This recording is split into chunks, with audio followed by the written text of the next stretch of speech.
Okay.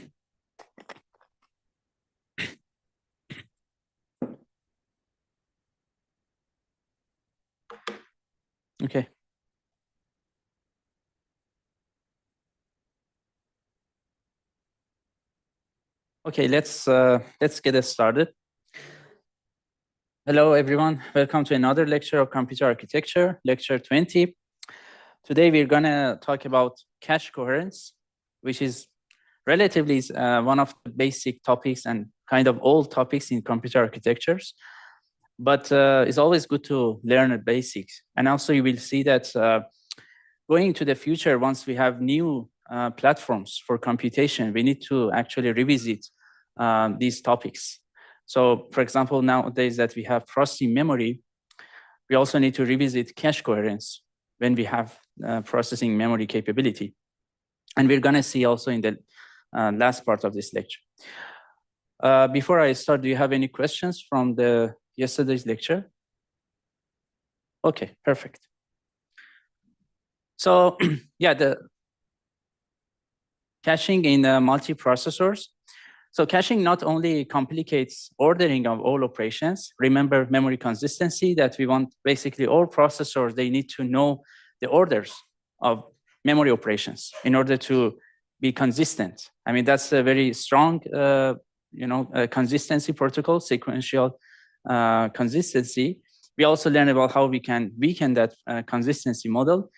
But basically, caching complicates ordering of all operations because a memory location can be present in multiple caches, and essentially it prevents the effect of a store or load to be seen by other processors, which makes it difficult for all processors to see the same global order of all memory operations. But it also complicates ordering of operations on a single memory operation. A single memory operation, single memory location can be present in multiple caches, which makes it difficult for processors that have cached the same location to have the correct value of that location in the presence of updates to that location. So remember about memory consistency versus cache coherence. We talked a lot about consistency yesterday. That's essentially consistency about ordering of all memory operations from different processors, which we refer to as global ordering of accesses to all memory locations. But coherence is actually about ordering of operations from different processors to the same memory location. And we refer it as a local ordering of accesses to each cache block. These are some required and recommended readings for this lecture. Many of the slides and figures that I'm going to cover is actually coming from the first one, Kohler and Singh. But we have also some other stuff from these papers and book chapters. So would be great if you can also check them later. So the cache coherence problem is coming from the shared memory model. And we know that many parallel programs, they actually communicate through shared memory. Remember tightly coupled multiprocessor that we actually covered yesterday. In tightly coupled processors, we have basically different processors. They are sharing the memory, and essentially all threads that they are running on that system, they are using the shared memory to synchronize. And so when you have this shared memory, basically processor 0 writes to an address, which can be followed by processor 1 reading. So that's the way that they are basically communicating. So whenever, for example, processor 0 wants to send a message or send some data to processor 1, we don't really send message to that processor, which can happen actually with MPI protocol. But here with shared memory protocol, processor 0 just writes the data in the memory, and processor 1 can read that data from the memory and do the operation that we want. So each read should receive the value which last written by anyone. So we need to make sure that we are reading the most up-to-date version of the data, which is the topic actually for cache coherence. So we need to consider that, I mean, programs should be synchronized well. So we are assuming again that the multi-threaded program that we are considering here is actually perfectly synchronized. So programmers actually, they did their job well. But in addition to that, cache coherence can basically make things, I mean, incoherent cache protocol can make things go wrong. So this is a topic that we need to make sure. So exactly, what if memory A is cached by at either end? So this is an example. There are two processors, and they have their local caches. And these local or private caches, they are connected to interconnection network. And from the interconnection network, they are connected to the main memory. So there is a value, address X, with a value of 1,000. Processor P1, P2, loads the data to the register R2. P1 also load it to register R2 again. And at some point, P1 updates that value in the cache, the private cache. So now the value of that X is actually 2,000. So after some point, if P2 wants to load that X again to another register, it should actually read 2,000, right? Not 1,000. But basically, if you don't have this cache coherency protocol, P2 will basically read or load an absolute or stale version of this data, which is not correct. So we need cache coherence for sure, but this is important to know basically who should handle it. Usually there are two ends, software or hardware. So in the software, actually, can programmer ensure coherence if cache is invisible to software? So this is tough. For example, if programmer does not have any notion of caches, how can programmer make sure that our caches is coherent? So that's one of the also reason that basically it's very hard to handle this operation in the software. Essentially, if also from the ISA, we communicate some information from the caches to the software layer, is still hard. So we need to think about it. Could be like coarse-grained coherence protocol, which is, for example, page-level coherence, that whenever a thread wants to work on a data, it can basically reserve a whole page and say that I'm working on this page memory and no one should access it, basically.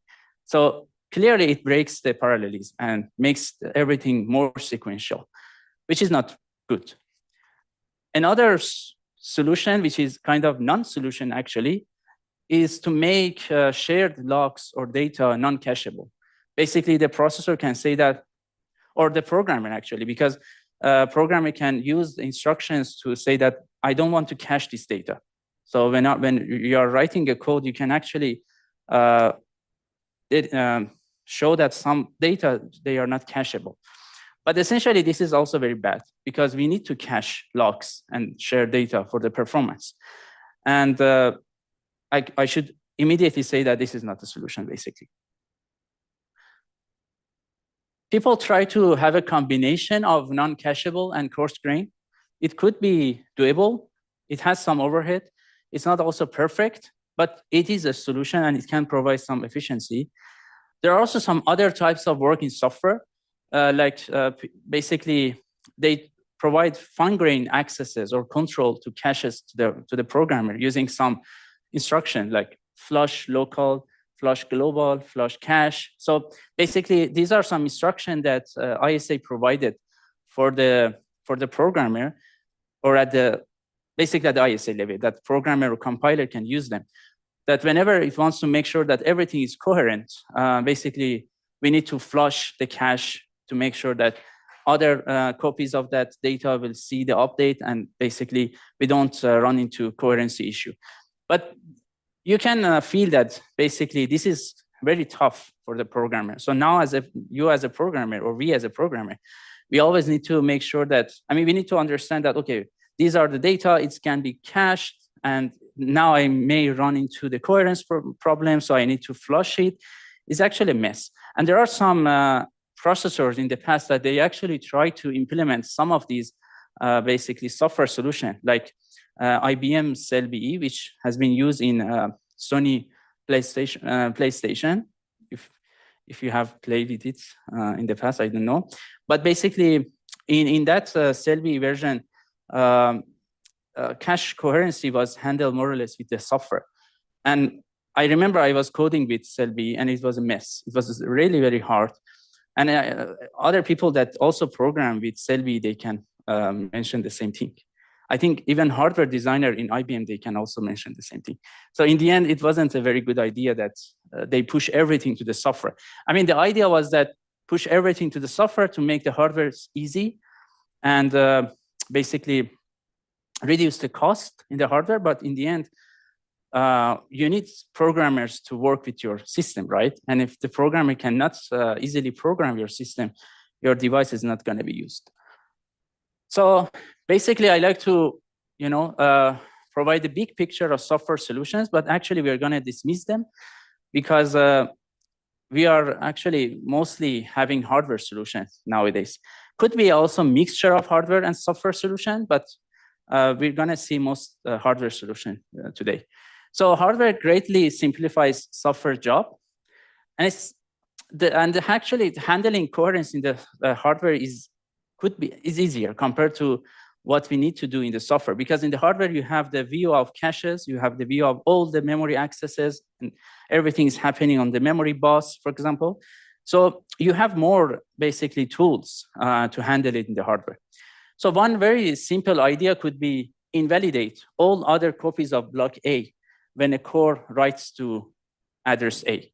So when one core writes to address, I mean, for example, updates a word or byte or I don't know, double word in that block, which is address A, other cache copies, other basically instances of caches that they have block A, they should invalidate their copy in the cache. So it could be a very simple idea.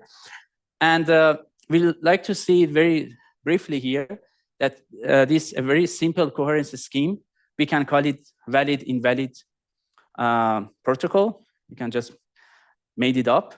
So basically caches snoop or observe each other's write and read operations. If a processor writes to a block, all others invalidate the block. So this is a very simple protocol that we have. So we have every, basically for every block in the cache, we need to keep this state machine. And essentially we have this only two states, valid and invalid. If you are in the invalid state, and basically you want to, your processor wants to do processor read, basically send the access to the memory to read the data, and also send the bus read command. So cache instances are connected, basically cores are connected with bus interconnection network. I mean, in this example, which is a point of synchronization. So everyone sees things are going on basically on the bus. So the processor needs to send the processor read command and also the bus read.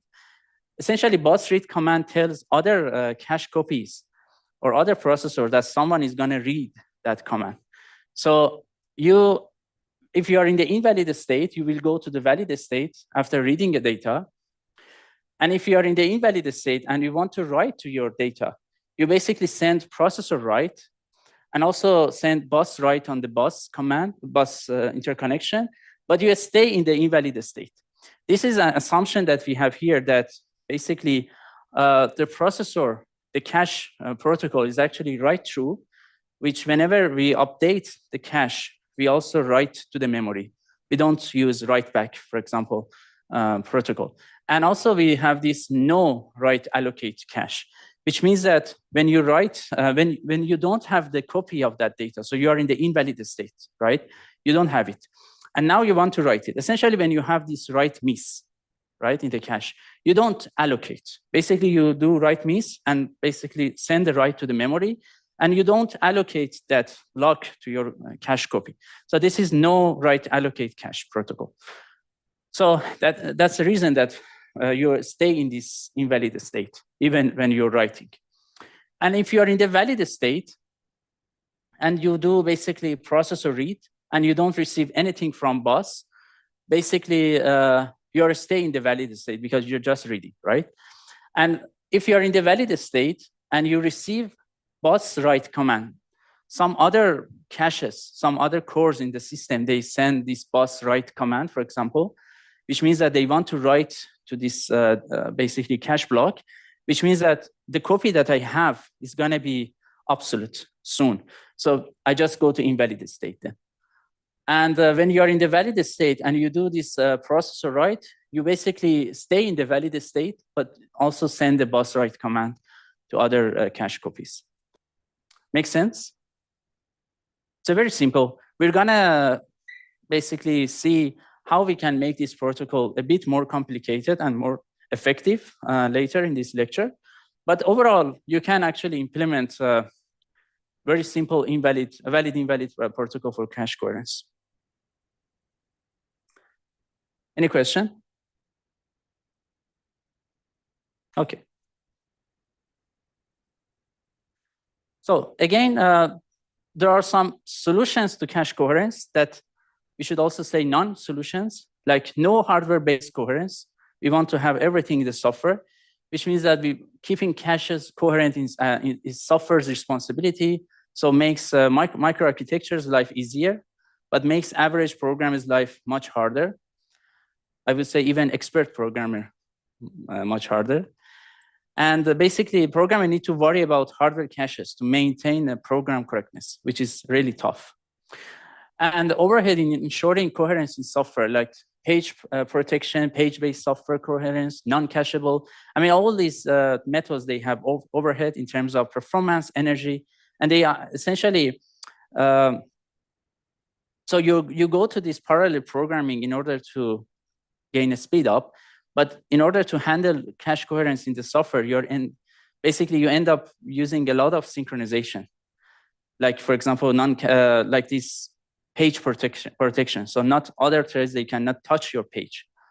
So could be possible if you can actually map your data nicely, such that different threads, they work on different pages, but this is not usually the case. So different threads are actually combined together in a very fine-grained manner. Okay, so, and second is that all caches are shared between all processors. So if we had also this option, we don't have this cache coherence problem. So we don't have private caches anymore. So all cache instances, even if they can be multi-bank, but essentially they are shared across all processors. So do you think is the solution? Can you use the mic, please? I would say it will degrade performance because we have to have higher distances between the processors and the cache. Mm-hmm. So higher latency. Yeah, exactly. And things will get much worse if basically when we want to scale the processor. So for example, if we have like 4 cores in the system or 4 processors, might be possible to have a shared cache across them. But imagine that you want to have like thousands of cores. Clearly, it's not a solution. So we need to think of solutions that they are effective and scalable once we are going to the also future. So we don't need coherence, but basically shared cache becomes the bottleneck again, and very hard to design a scalable system with low latency cache access this way. Okay. So in order to maintain coherence, we need to guarantee that all processors see a consistent value, which is consistent updates for the same memory location. So writes to location A by processor 0 should be seen by processor 1 eventually. And all writes to A should appear in some order. So coherence needs to provide these 2 essential, basically, aspects. One is that it should guarantee that updates will propagate. So as if one processor makes an update, that update should somehow propagate it to other caches. And this propagation can actually happen from the memory line. So when a processor actually writes to the data, basically it can send also to the memory, it can update the main memory. And another processor when wants to read that data, because that cache block is invalid. So it needs to read it from the main memory. So that's cache, the next processor will read it from the main memory, which has the updated value. But it could be also propagated from the processor to another processor. So basically processor P0 can actually send the data to the processor P1, I mean, using the connection between caches. Remember that caches, they actually could be in the network.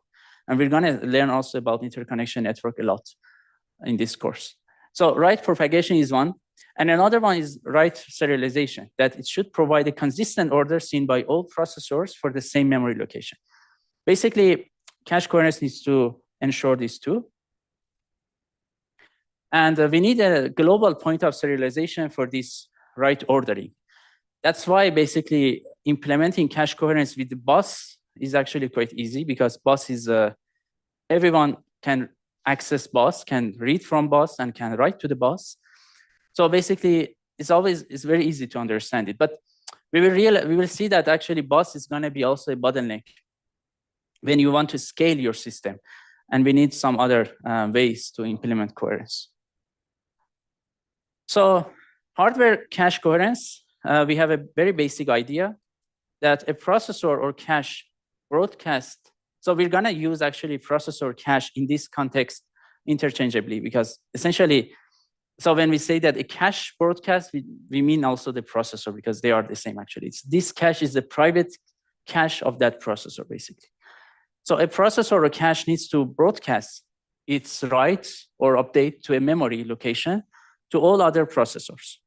So basically, as I said, it can write to the memory, or it can somehow send that data to other processors.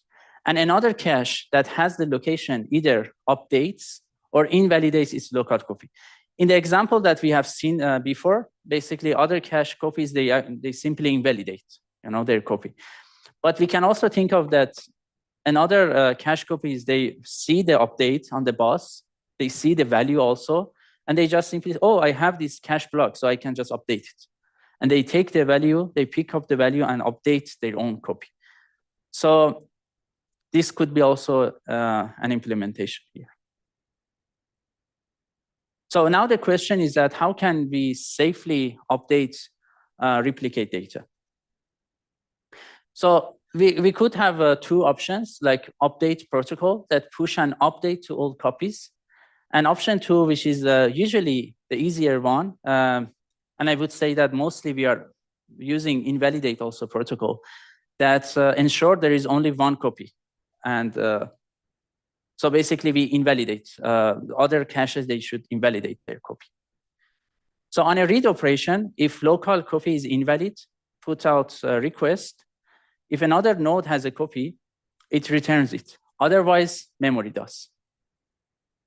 So it can be supplied from other processors, or it can be supplied from the memory.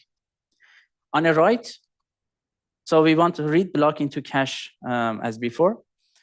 So depending on the update protocol or invalidate protocol, we have two options here. In update protocol, we need to basically write to block and simultaneously broadcast written data and address to sharers. So you want to write to that block, right? So you update that block, and simultaneously you need to broadcast what you have already written to that block to all sharers, and also the address of that block. And other nodes, they would update the data in their caches if block is present, basically. And in invalidate protocol, basically we write to block and simultaneously broadcast invalidation of address to sharers. And invalidation of address is simply putting the block address with the notification that, okay, I'm writing to that address. So you don't need to basically send the data. So with this invalidation, we can reduce the communication overhead, kind of. Because, so cache block can be like 64 byte or 128 byte. So when you want to have this update protocol, you actually need to put the address of that block and also the whole data for that block. Could be also with some compression. Basically, you can also put a delta for that block. But essentially, you need to somehow provide data. And that has more overhead. But in invalidate protocol, you only put the address and an invalidation command, basically. And other nodes, basically, they invalidate block in their caches if block is present. So which one is better, update or invalidate? Any thoughts? Yeah, please. Yeah, I would say it depends, because you have in some nice call for some workloads. Actually, the answer. Sorry, this is the answer for almost every question in computer architecture. Yeah, go ahead, please. I mean, for some workloads like synchronization, the update protocol would be better because then data is transferred to the other cache and the synchronization can be done faster. But for other applications that transfer a lot of data, the bus utilization will be the bottleneck. Yeah. Yeah, essentially it depends on basically on the access your updates in the end. So basically write frequency and sharing behaviors are critical. So in update, if sharer set is constant, so we know, for example, that who is gonna basically mostly take the data, So we know the set of sharers. And updates are infrequent. So we don't frequently update our data. So we can avoid the cost of invalidate and reacquire basically issue. And we just broadcast updates pattern, right? So this is important to understand. And if data is rewritten without interleaving reads by other cores, update would be useless. So this is basically downside of this. Right through cache policy bus can become a bottleneck with this update technique. And with invalidate, I will start with the basically upside of it. So after invalidation, core has exclusive access rights, which is good. We're gonna also see why exclusive access is important. So when you write to your cache block, and you know that other cores, they actually invalidate that cache block. Now you as a core or cache, you know that I have an exclusive access to that cache block, which means that I can silently basically update.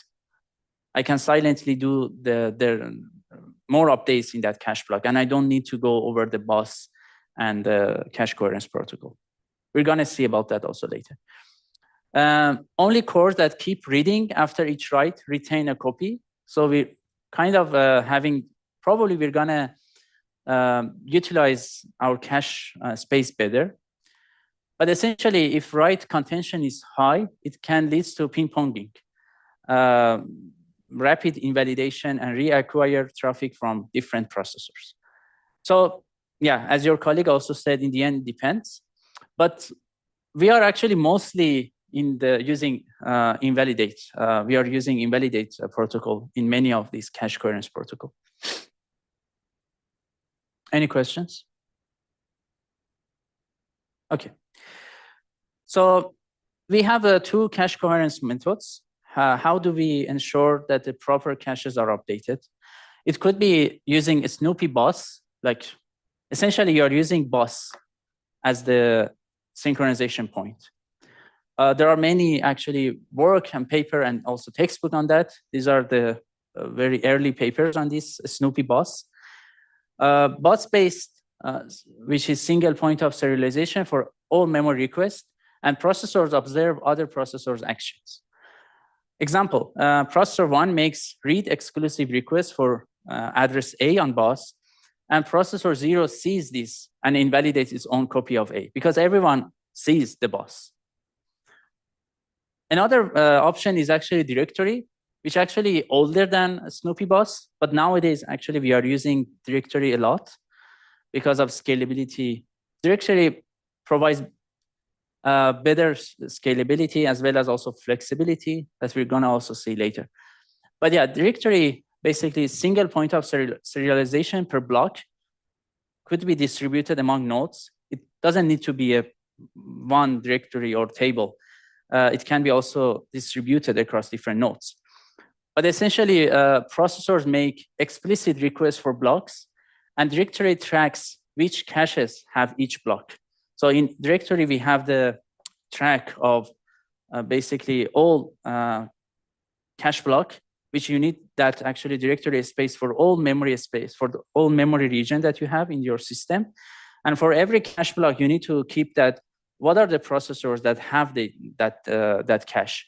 And basically, directory coordinates invalidation and updates. So whenever a processor, for example, wants to read a cache block, it accesses the basically directory, and directory checks that said, okay, processor 21 has the most up-to-date value for this cache block, for example.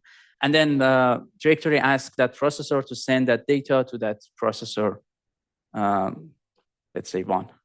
And it could be the other way around. Could be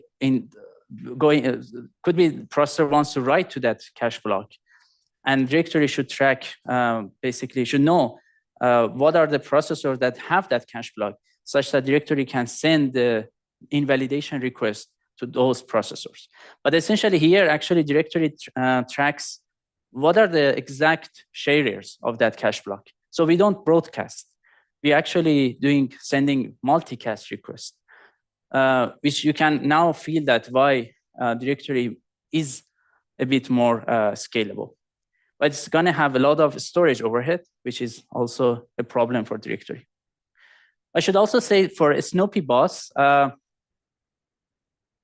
it doesn't need to be necessarily actually bus interconnection network. So when I'm talking about bus here, I mean actually physical bus, which is a bunch of wires that every old processor, they have basically, they can write to the bus or read from the bus. But actually, you can also implement a bus virtually in the network, which is very, very difficult to implement.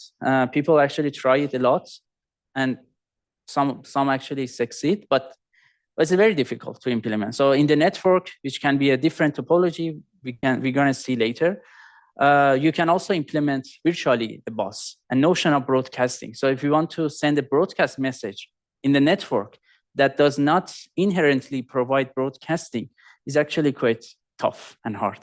But there are tons of actually research and papers in that direction as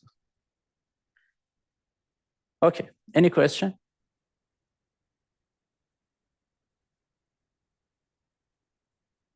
So we're going to start with directory-based cache coherence.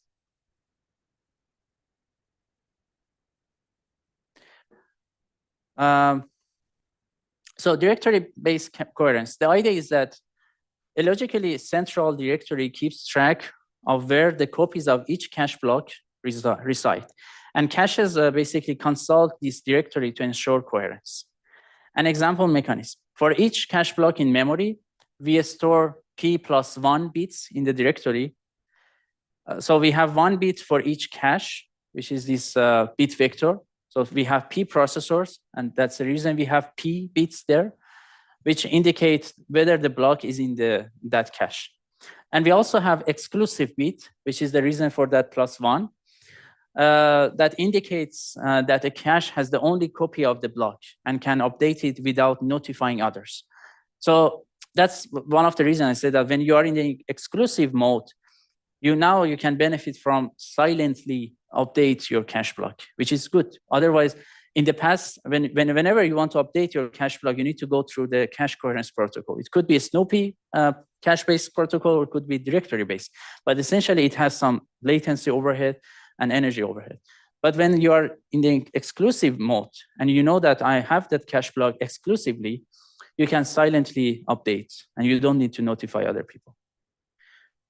On a read, set of cache bits and arrange the supply of basically data. So directory, when we have directory, when we receive a read request, it actually set the cache bits, the caches bit of that, which is corresponding to that caches, which is requesting the data. And then somehow directory need to arrange the supply of data. And data supply could be from the other caches, or could be from memory, from the main memory. So depending on the implementation, actually. And on the right, basically, directory should invalidate all caches that have the block and reset their bits. So once they invalidate, then directory basically reset all the bits for them. But the good thing is that directory knows what are the caches that have the data. So if you have, for example, thousands of cores in your system, you don't need to actually send invalidation requests to 1,000 cores. You know that only, for example, 5 out of these 1,000 cores, they have that copy.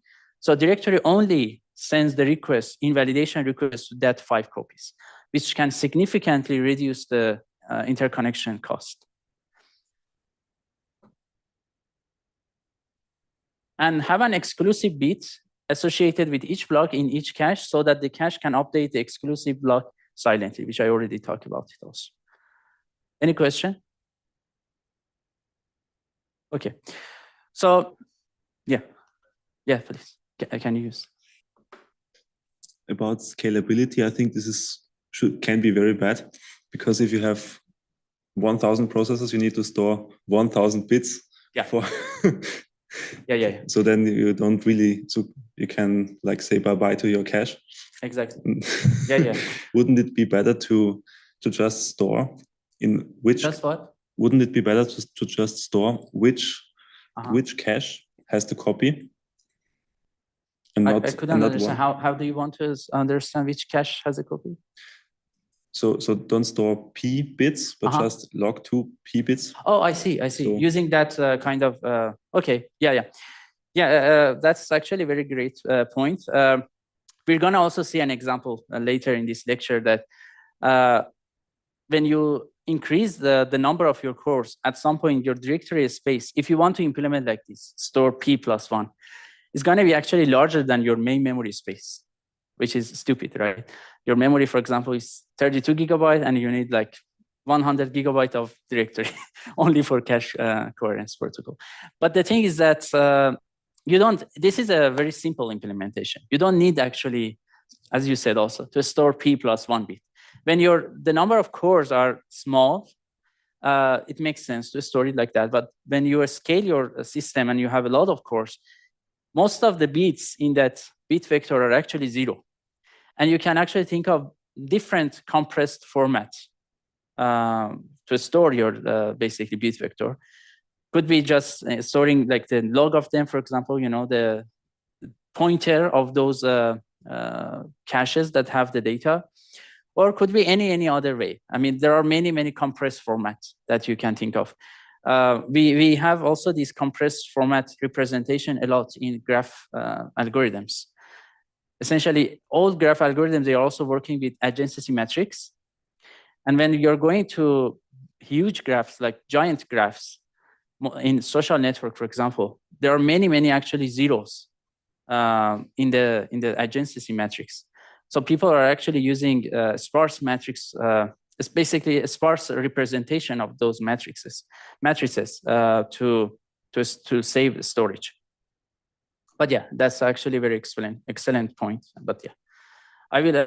But in the end, actually, directory has that overhead. Directory is scalable in terms of network and number of cores. I mean, the handling of accessing directory and implementing coherency here is more scalable compared to Snoopy-based protocol. But essentially, the storage overhead of directory is an issue. And we can actually reduce that storage with different techniques. Yeah. Also, you can think of directory. We'll see also later. I can also say it now. But yeah, directory whenever we are asking directory that what are the caches that have that data, directory should try to be accurate as much as possible and mention that the exact number of processors that they have the data. But it can also tolerate some false positive. We can say that, okay, processor 1 to 10, for example, they have the data, but only in reality, only processor 1 to 7 have that cache block. So directory actually sends some invalidation request redundantly. So we didn't need that. So with that method, you can also try to reduce the overhead of basically directory. So there are many optimizations going through this topic, actually. Okay. Yeah, let's take a look at this simple example. We have, for example, 4 processors in our system. So directory for each block, we need to keep 4 + 1 exclusive bit. So in the beginning, all are zeros, meaning that no cache has the block. At some point, processor 1 takes basically has a readmes to block A. And then, so we'll access the directory, and directory, since basically not all caches, I mean, there isn't no other caches have that data basically. So it should be a supply from the main memory basically. And directory change the bit vector from all 0 to 0, 1, 0, 0. So that corresponding bit for that processor now is set. At some point, processor 3 has a read miss. So then directory updates that bit vector to this one. Now we have 2 processors, but none of them are basically exclusive. So after that, processor 2 takes a write miss. So basically, you need to invalidate. So directory need to invalidate P1 and P3's caches, and then so write request from processor P2 has the exclusive copy of the block. So then directory also set the exclusive bit for that block, because now processor P2 has the data which is exclusive copy of that for that update.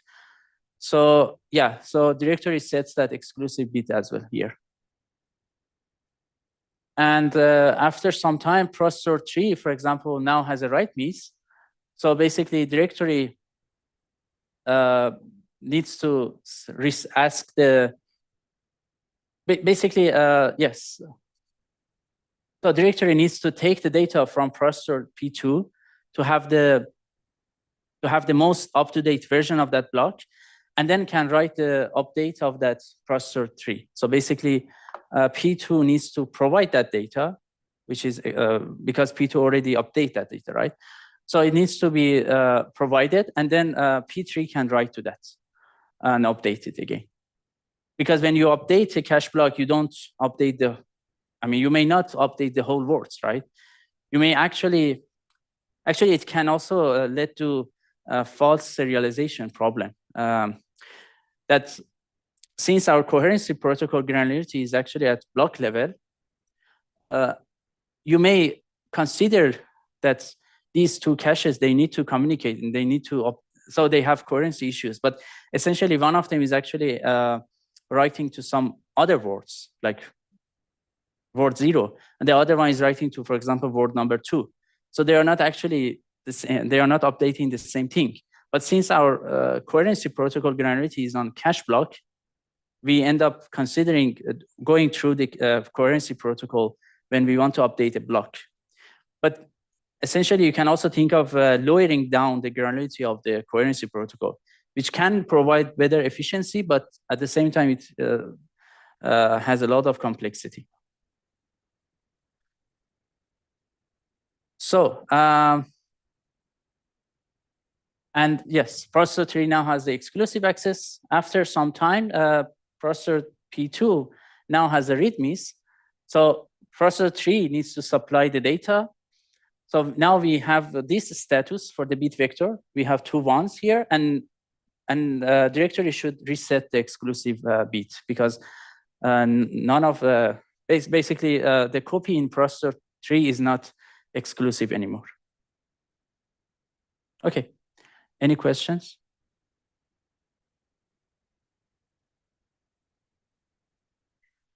So, but we can make a lot of optimization directory. I'm not going all different optimization, but we can also think of some of them. So the directory is a coordinator for all actions to be performed on a given block by any processor, which guarantees correctness and ordering. But there are many opportunities for optimization. So directory enabled by bypassing optimization enabled by bypassing the directory and directly communicating between caches. Sometimes, if you know as a cache that you have the exclusive copy of that data, and another cache in the system wants that data, so you observe that another cache copy wants the data, and you have the copy, and you can just simply provide that data. So for sure, it needs some microarchitecture and implementation for that.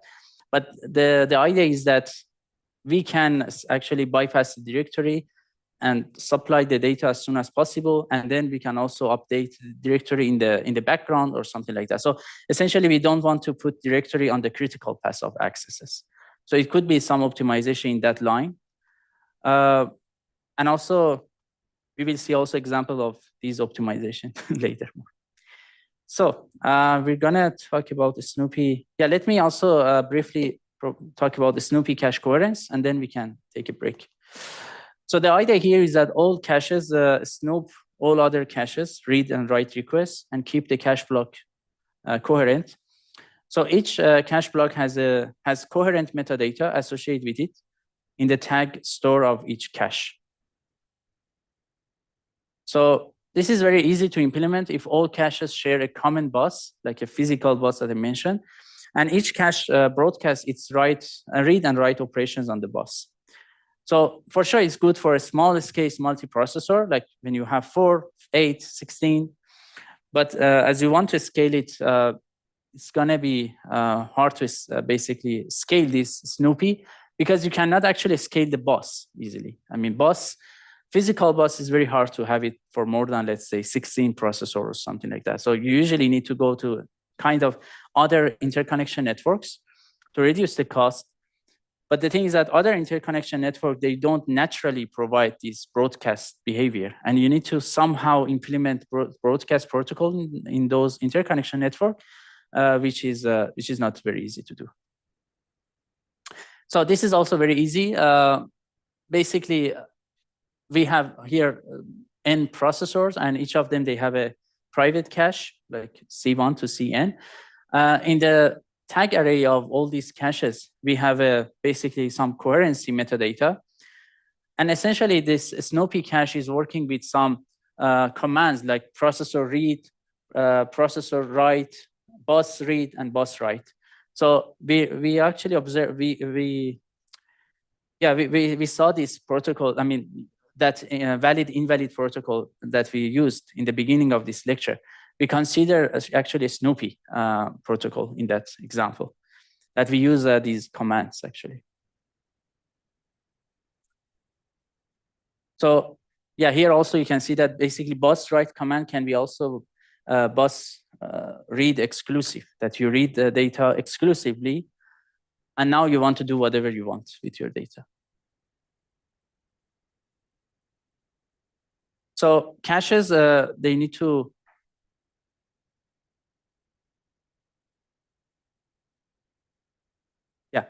so this is the example that we discussed it in the beginning. I'm not going over it again. You're already aware of that. But we want to extend this protocol because this is quite, this is good, simple, but clearly there are some issues. For example, here, when you write to your cache block, you don't allocate that block. So imagine that you write and then you want to read it from it.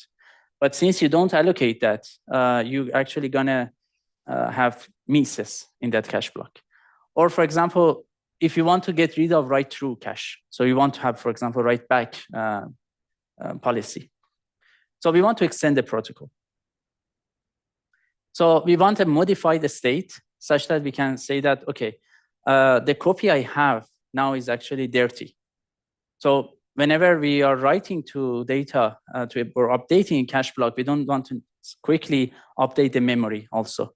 We want to have a state that, okay, this cache block is modified or dirty, which can provide some information to other. So a more sophisticated protocol, we can call it as MSI. So we have 3 states here. M is modified, which cache line is the only cached copy and is dirty. You can be in the shared state, which is cache line is one of potentially several cache copies, and it is clean. So when you are in a shared state, everything's clean. I mean, cache copies are clean, so we don't have dirty cache block. And here also you need to pay attention that in the shared state, even though we are calling it as shared, it doesn't mean that necessarily there are at least 2 caches that have that data. So in the shared state, actually, you can have at least 1 clean cached copy. So if there's only one also cache, that has that block in a clean way, you are in the shared state, basically. And I is the beginning of invalid state, which cache line is not present in the cache. So read MES makes a read request on bus, and which transitions to shared. So whenever we have this, whenever we want to read a cache and we have read MES, basically we have this read request on the bus. And now that we will have the data, that cache block is going to be clean, right? Because we don't we're not going to have two modified state. We have only one modified state in this protocol. So then we need to go to the shared state. And write MES makes a read exclusive request, and then it transitions to a modified state in the basically in the protocol. When a processor snoops read exclusive from another writer, this is also important to basically pay attention. I mean, all processor they need to actually snoop. They need to observe what's going on the bus. So when a processor snoops read exclusive from another writer, it must invalidate its own copy, if any. So this is important. It's actually, they have to do it. And basically from shared to modified, we call it as upgrade, because your privilege is actually upgraded. So can be made without accessing memory via invalidations. So when we are in the shared state, we know that there could be some other also caches that have that data, but essentially everyone has the clean copy of that data. So I can actually go to the modified state and update and write my data. And the only thing I should do is informing other caches to invalidate their data, if they have. So this is the state machine for MSI protocol. So we can go over some of them together. For example, when you are in the shared state and a processor do processor write, and it also sends a bus read exclusive command, and then goes to the modified state, basically. So from shared, we go to the modified state. And when you're in the invalid state also, so you don't necessarily need to be in the shared state to read the data, but you can also be in the invalidated state and do this processor write, and then also send bus read exclusive. And from invalid state, you will need to go to the modified state. If you're in the modified state and you receive bus read exclusive, so you actually need to flush your copy because you were in the modified, what you have in the cache was dirty, right? So you need to flush your copy such that other processor, they can actually update on top of the update that this processor has. And then this modified goes to the invalid. Why it cannot go to the shared state?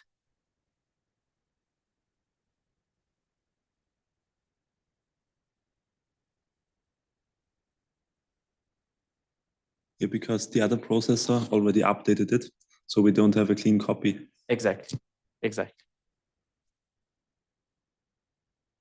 And if you are in the modified state, as long as basically in the modified state, you can do processor write and you can do processor read, and you don't need to actually inform anyone. So you can silently read and update on your cache block, which is very good.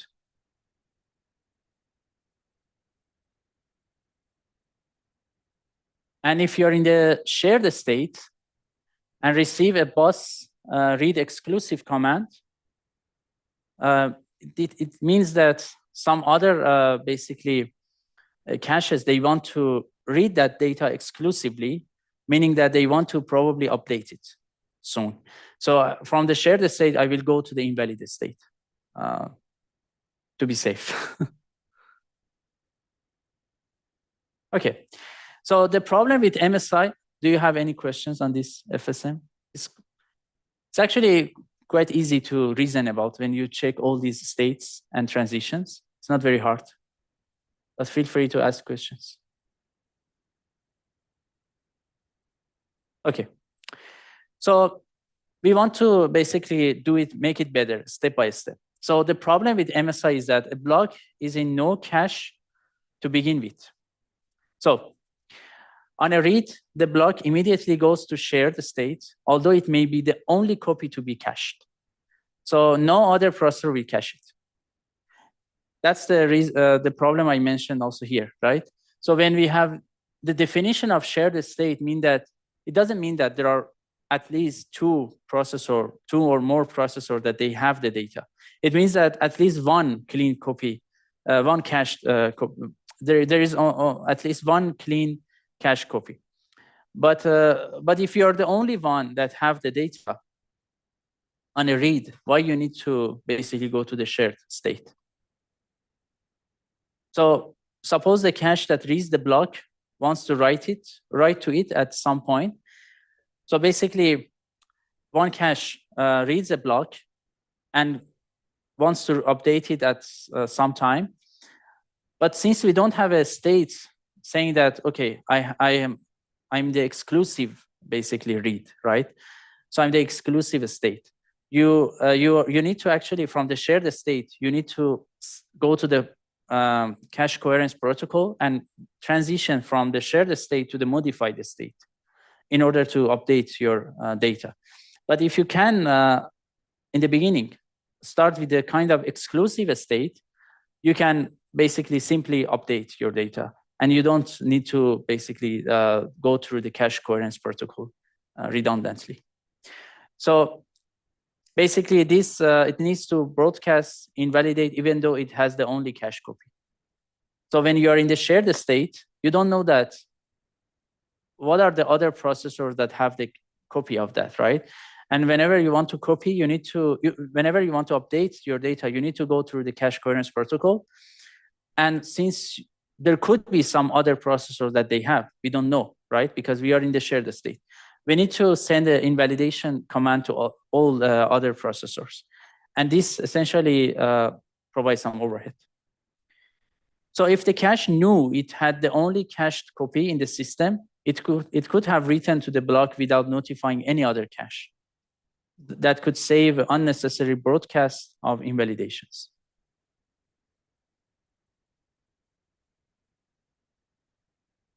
So we are talking about this, right? That from invalid state, when we are reading, processor read, we go to the shared state, essentially. So the solution is actually MESI protocol. So the idea is that we add another state indicating that this is the only cached copy and it is clean. Exclusive state. And block is placed into the exclusive state if during the bus read, no other cache had it. So whenever you want to, when you are reading a cache block, in a Snoopy protocol, it can also tell you that, okay, no other processor they have it. They have the data. There is no other processor that have that cache block. So you can actually go to the exclusive state instead of shared state. So from invalid state, you can go to either exclusive state or shared state, depending on basically the status of that cache block in other processors. So in order to implement that, we can use a wired or shared signal. So basically, all processors, they are observing the bus, right? And when a processor is reading a data or a cache block, they will see that, okay, I don't have this address, so they don't assert basically this wired OR. This is a wired OR. So we have a wire that essentially, if one of processor assert it, in the end, we read one, which means that there is at least one processor that has the data, has that copy. So we cannot exclusively have that data. But if none of them assert that wired OR, in the end, you will read 0, which means that, okay, I can have that data exclusively. So this is one example implementation for that. So then silent transition from exclusive to modify is possible on write. So MESI is also called the Illinois protocol because it's actually presented in this paper from a master student with Professor Patel. So you can see that master students actually, they can, develop such important protocols. So we should believe in ourselves. Okay, so yeah, basically, essentially, we have 4 states now: modified, exclusive, shared, and invalid. This is better. So we have this state machine. The main difference with MESI and MSI is actually from invalid. So we have another, one difference, main difference is actually additional state, exclusive, clean. And we have also this exclusive modified state. From invalid state, when you want to read your data, so processor read, and only this processor has the data or wants the data. It's actually transitioned from invalid state to the exclusive clean. But when you want to read it from invalid state, but other processor also have it, you go to the shared and clean, right? So that's one of the main difference here. And when you are in the exclusive clean and you want to write it, you just silently go to exclusive modified, which is beautiful. In exclusive clean, if you receive a bus read command, so there is another processor that wants to read it, you actually go to the shared clean, because now you know that, okay, I'm not the only one that have this address. Make sense? I'm not going over all these transitions one by one again, but I want to give you understanding of some of the important basically transitions in MESI protocol. Any question? How do you distinguish between if it's just this processor uses the data or other processors? So the PR only this and PR. Oh, okay. So that's actually one implementation is using that wired OR, which I mentioned. So when so all processor, they are actually observing the bus, right? And when a processor wants to read a cache block, it needs to put the address on the bus, right? So other processor also, they are observing the address and they check that if they have that address in the cache or not. So they need also to do a lookup in the cache. And if they realize that one of them, realize that it has a data or cache block, it just asserts that wired OR. So there is a wire that's connected to all processors. In the end, if any of them put 1 in that wire, you will read 1, like the OR gate, right? But the implementation can be using a wired OR. So we have also wired AND implementation, but these are, I don't want to go into detail of how we can implement wired OR, but it's actually very easy to implement in electronic. But yeah, did you get it? Okay, perfect.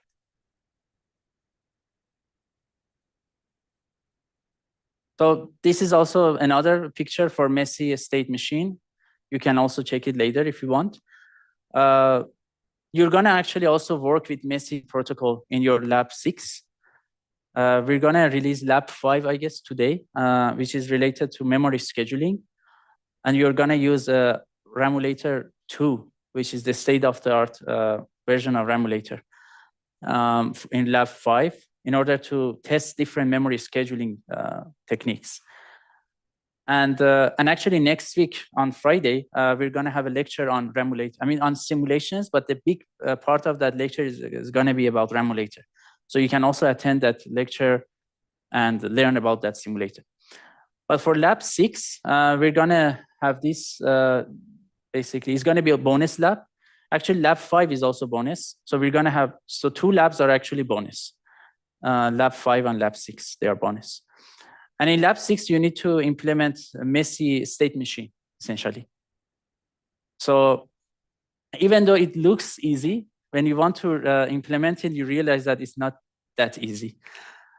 And it's actually a lot of fun. So yeah. That's why actually, even though there are a lot of research and things going on in the cache coherency protocol, still time to time, there are some bugs that people are observing in processors, in modern processors, that they couldn't implement. the whole cache coherence protocol perfectly. So there was a corner case that they didn't pay attention to it, and basically it issued some, provided some issues. So this is a very tough topic, actually. But yeah, hopefully your lab is not going to be that hard.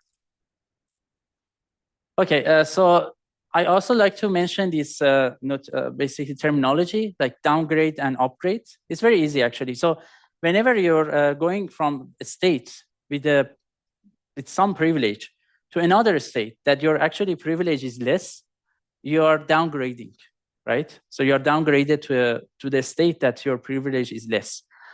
Or when you're going to the state that you have more privilege, like the exclusive access, you're actually upgrading your privilege.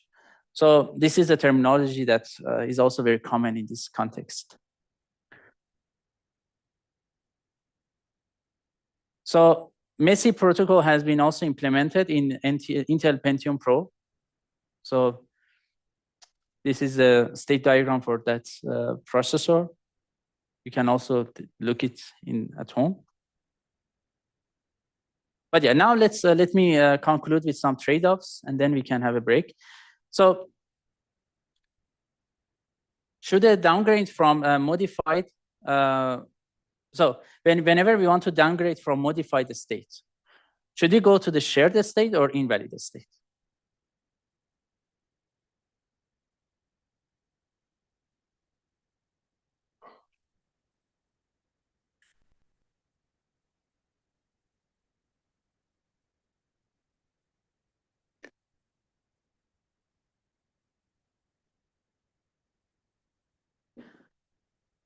So the thing is that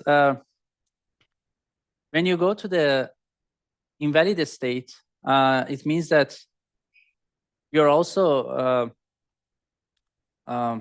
flushing your data. So your data is going to be flushed. But in the shared state, basically, I mean, the definition of shared state is that everyone has a clean copy, right? And since you are in the modified state, meaning that you already update your data, you can actually change the definition of shared state and saying that it's so other processor they have the data, and it could be modified. So the cache block could be modified. So the thing is that you need to somehow track who is the owner. So whenever you want to write back to the memory, who should actually write back that data? So we can go to the shared state from modified to shared if data is likely to be reused before it is written to by another processor. So it's a trade-off here that you can think of some different implementation. And you can go to the invalid state if data is likely to be not reused before it is written by another processor. Or how about cache-to-cache transfers? So on a bus read, should data come from another cache or memory? If another cache is maybe faster for sure, and if memory is slow or highly contented, I mean, usually reading from another cache is faster. And for memory is actually simpler, so no need to wait to see if another cache has the data first. And less contention at the other caches but it requires write back on the modified downgrade. So whenever you are downgrading from modified state, you need to write back. You need to update the memory, basically. So write back on modify, meaning that shared needed since shared state is clean. Can we avoid write back to memory somehow? I already actually discussed it. One possibility, there could be also other possibility. But one possibility is to define another state like owner. And then we have this MOESI protocol. Basically, one cache owns the latest data, and memory is not updated. So memory write back happens when all caches evict copies. Basically, one cache block should be responsible to update the memory eventually. So that's the reason we need to basically define this new state as owner here. So there are some observations that people actually observe from the problems of the MESI protocol. So shared state requires data to be clean. All caches that have the block have the up-to-date copy, and so does the memory. So this is the definition of shared state. So the problem is that we need to write the block to memory when bus read happens and when the block is in modified state. We already know about these things, right? So why is this a problem? Memory can be updated unnecessarily. Some other processor may want to write to the block again. So you may actually end up in that ping-ponging situation that you basically, from the modified state, you go to the shared state and you need to write back. Soon after you write back, another processor also updates the data, goes to the modified state, and then another processor reads the data. You need to go to the shared state. You need to write back the data.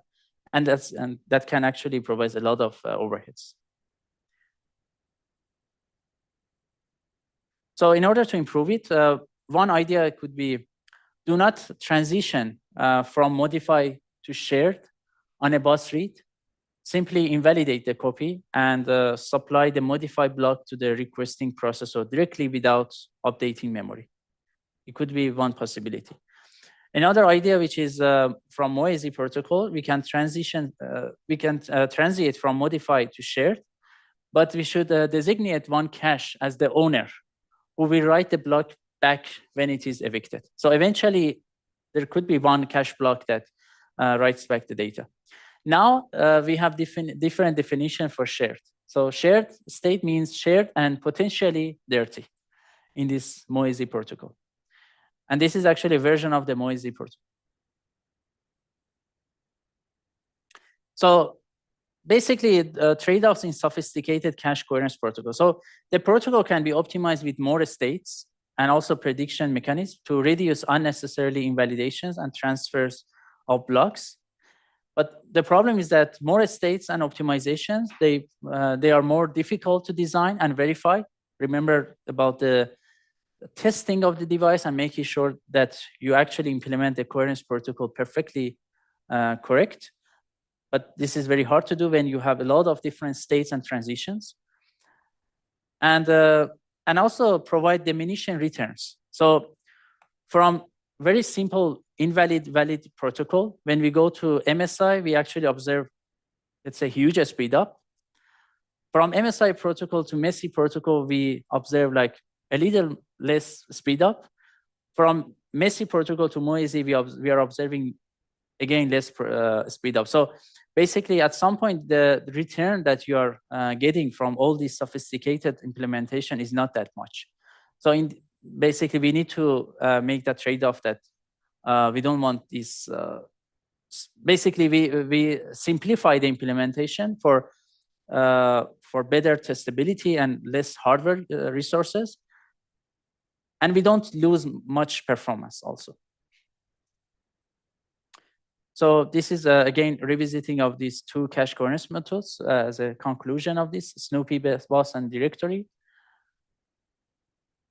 So Snoopy cache, we have miss latency on critical path is actually short. So we just request and bus transaction to memory. So it's actually, basically, you don't, so in directory, you have this indirection access. You need to go to the directory first, and then directory will handle it. But in Snoopy cache, you just access the bus and read the data. And since other processors are also observing the bus, they can take actions. So global serialization is easy with the Snoopy cache. Bus provides this already. And it is simple, can adapt bus-based uniprocessors easily. So uniprocessor also, they are using bus. They have a bus to connect, to go through the main, to the main memory, right? Now you can design a bus that several processors are connected together. So but it relies on broadcast messages to be seen by all caches in the same order. So this is very tough. So it's actually easy when we have a bus, but this is not scalable. And at some point, we need a virtual bus or a totally ordered interconnect, which is very tough to implement. Directory as a downside, actually, it adds the indirection to miss latency. Now we have this on critical paths. So we have this request directory and then memory. It requires extra storage space to track shared sets, which can be approximate, as I said also, these can be approximate. So false positives are okay for correctness. But basically, and protocols and race conditions are more complex for high performance. But the thing is that it does not require broadcast to all caches. And this is a very huge advantages. So because broadcasting is very tough to implement. And exactly as scalable as interconnect and directory storage, much more scalable than BOS. Okay, I think now is a great time to have a break. Let's have a 10-minute break and we will continue.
Can someone check I'm audible in YouTube? Maybe you can check. Then you can also check. Thank you.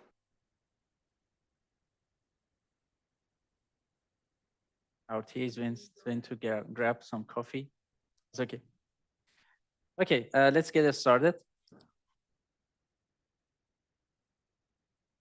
So we want to revisit directory-based cache coherence now and see, briefly look into some optimizations that we can do. So this is just remembering what was directory-based coherence, which I'm not going over it again. And this is the example that we already covered it. So directory-based protocols, they require when scaling past the capacity of a single bus. So it doesn't need also to be centralized. It can be distributed. So coherence still requires a single point of serialization for a given block for write serialization. But this serialization location can be different for different blocks. So essentially your directory can be distributed across different versions. And each directory is responsible for a subset of memory addresses or memory blocks. So basically, depending on which memory address you're accessing, the processor is accessing, you may go to different directories, basically, right? So that's one implementation of this distributed directory-based technique. But essentially, it can be distributed. And we can reason about this protocol for a single block, like one server, which is a directory node, and many clients, which they are private caches, right? And you can also have several servers. So you don't need to have only one server to serve the clients. So you can also have several servers. And essentially, you just need to make sure that these servers are coherent together and so the similar things that are happening in the implementation of servers and clients can be also reasoned and implemented here as well, because it's a very nice analogy. So directory receives a read and read exclusive request and sends an invalidation request. In directory, invalidation is actually explicit. In a Snoopy-based cache coherence protocol, whenever we are sending invalidation command, is actually implicit, because we don't really say that who should invalidate. We say that invalidate, and all other processors or caches, if they have that cache block, they will invalidate their copy. But in directory-based technique, actually, invalidation request is explicit. So you need to explicitly mention that what are the caches that they need to invalidate their copy. So one important thing about directory is how we want to keep the data structure. So essentially in directory, we have some addresses, and we have the status of that address. Basically, for example, address 0 is shared among processor P0, P1, P2. Address 8 is actually exclusive, and processor P2 has it. So how we keep this data structure? So it requires to support invalidation and cache block requests. So it could be as simple as that bit vector, which I mentioned, but you already also know that is very costly, especially when you have a lot of processors. So you can also think of other implementation for that. People are also doing they cache directory. So directory is essentially a very big structure or component in the system. And actually the main, your main directory is kept in the main memory. And in the memory controller, you can cache your directory. And now you're basically running in the problem of keeping your directory cache coherent with your directory in the main memory, which are not gonna, we are not gonna discuss that. But essentially you can think of that also, you know. So since directory is a very big component, it's not feasible to keep that directory, the whole directory on chip, because for the directory you need to space for the total number of cache blocks in your system, which means that your memory size divided by cache block size, which is, for example, 64 byte. So if, for example, if your memory is 1 petabyte, imagine that how many cache block you need to store in the directory. And for each entry of directory, you need to store a lot of bits. So essentially, it's going to be a very large data structure. So people are also doing kind of caching and also making sure that the cache directory is coherent with the main directory in the main memory, which are very interesting to learn, but we don't have time for that.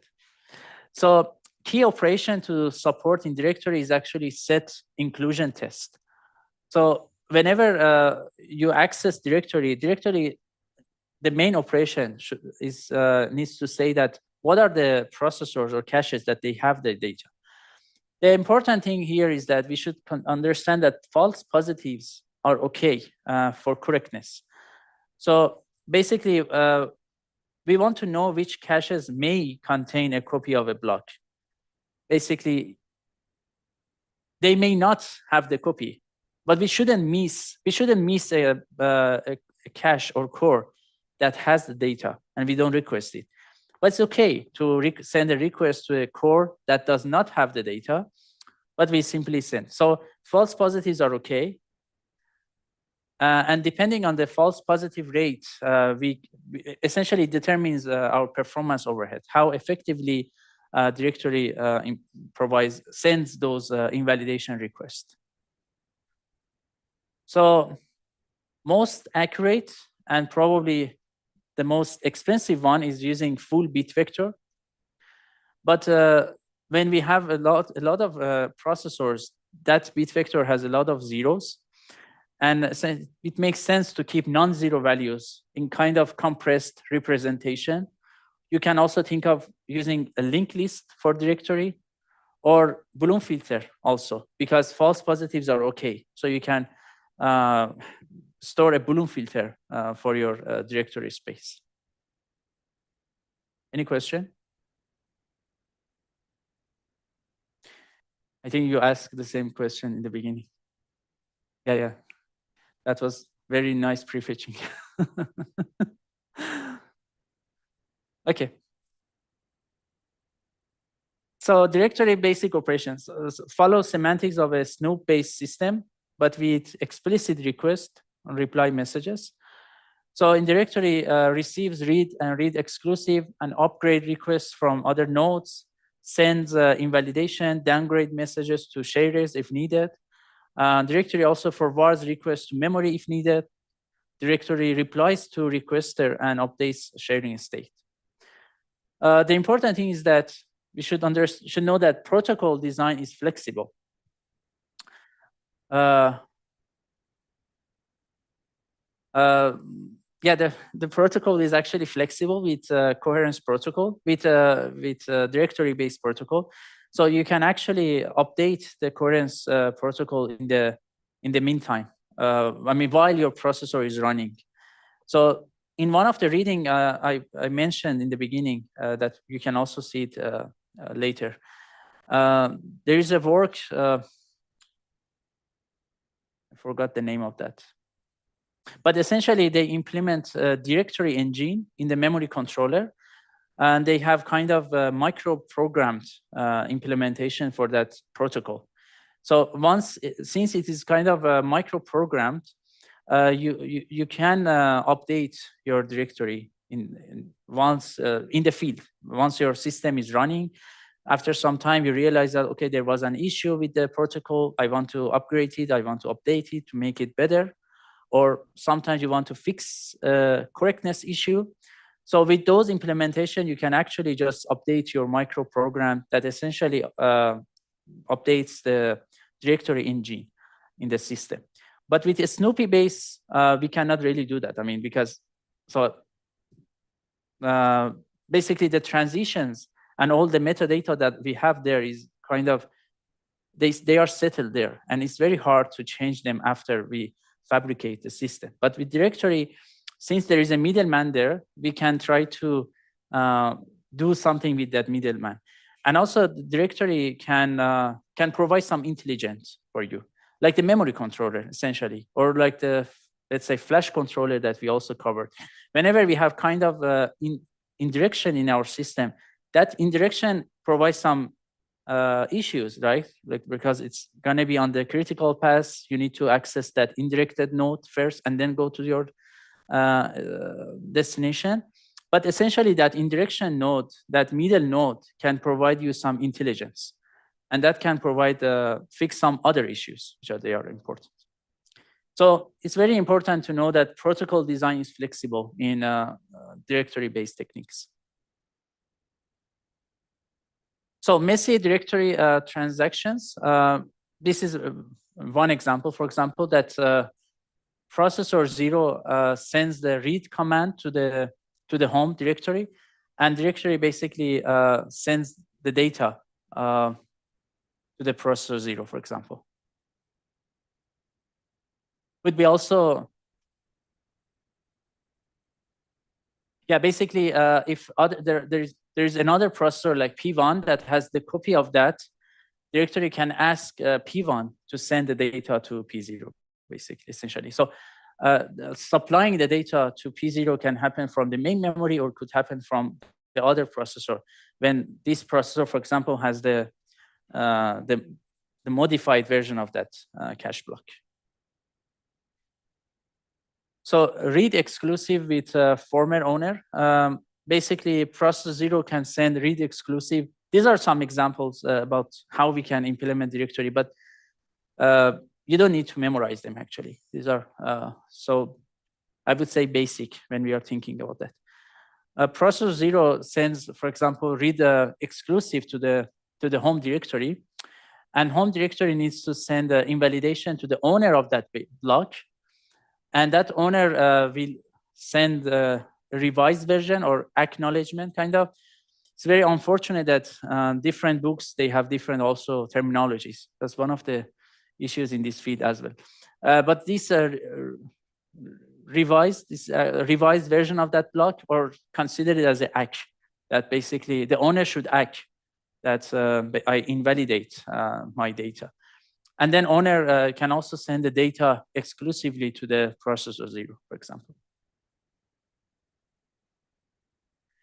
So with directory, we can also resolve some contention for writes. Imagine that there are two processors and we have this home directory. Both of them, they send this read exclusive command to the home directory. And the home directory acknowledge to one of them with basically sending the data, and send the NAC to another one, which means that basically tell processor P1 that, sorry, you cannot have the access right now. You can request it later. And essentially, P0 is happy, P1 is sad. After some time, P1 can request from the home directory again. Home directory will send invalidation to P0, and P0 essentially supplies the data to P1. And now P1 is also happy. So basically, now we can actually resolve the contention that somehow solve the problem of that ping-ponging issue that we had. So we need to escape race conditions by NACking request to busy entries, or pending, let's say, invalidate entries.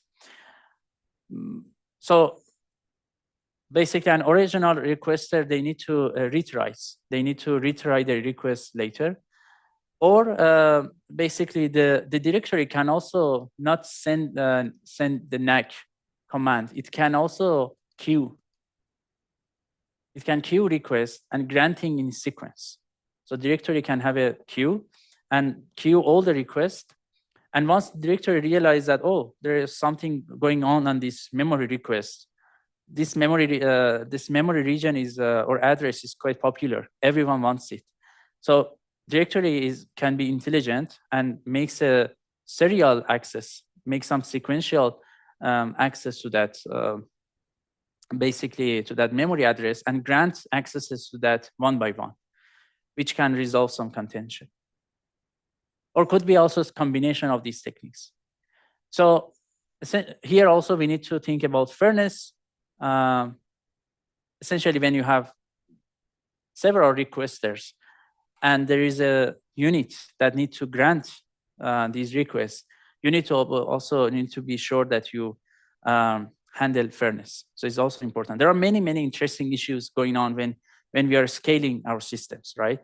If we are using only single core processors, we didn't have such issues. But the reason that we have multi-processors for better performance, now we have also many, many more interesting issues that we need to solve them. So fairness, which requested should be preferred in a conflict? Or interconnect delivery order. It could be related to interconnect delivery order distance, or basically, or both matter. So there could be many different policies in order to make fair decisions. So ping-ponging can be reduced with protocol optimizations, or better with higher level synchronization. I mean, of course, if programmer writes a better code or synchronize the code in a better shape, we may have less issues in the hardware, right? We may have less ping-ponging issues. But we are assuming that programmer has done the job perfectly, and now we are considering what we should do in the hardware, as we discussed as we mentioned in the beginning of this lecture. But I mean, of course, ping-ponging can be solved from programmer level in higher level synchronization. Have you guys taken a parallel programming course in ETH or in other institute?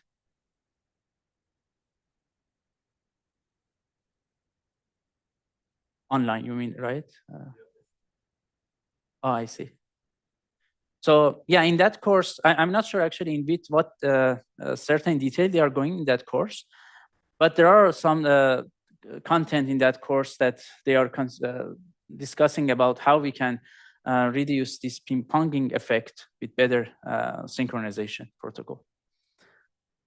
But yeah, if you want to learn from it, you need to take that course, I guess. Okay.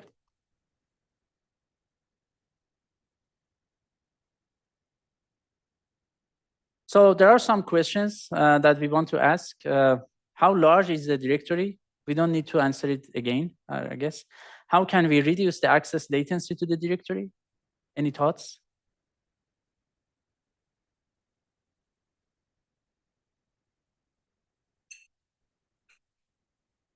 I mean, this is a very open-ended question, actually. There could be many ways of reducing access latency to the directory. The way that you distribute the directory in your system. You can also think of some localization. So hopefully for those requests that you need to access more, hopefully you're closer to the directory that you need. So you have less network latency. Also, distributing a directory make each instance of directory smaller, and that smaller can be faster. I mean, there are many optimizations, so you can think of also. Or how can we scale the system to thousands of nodes? We're going to see an example actually for this. And can we get the best of snooping and directory protocols? This is quite interesting. Can you guys think of combining snooping protocol and directory, which is actually happening today in many modern processors?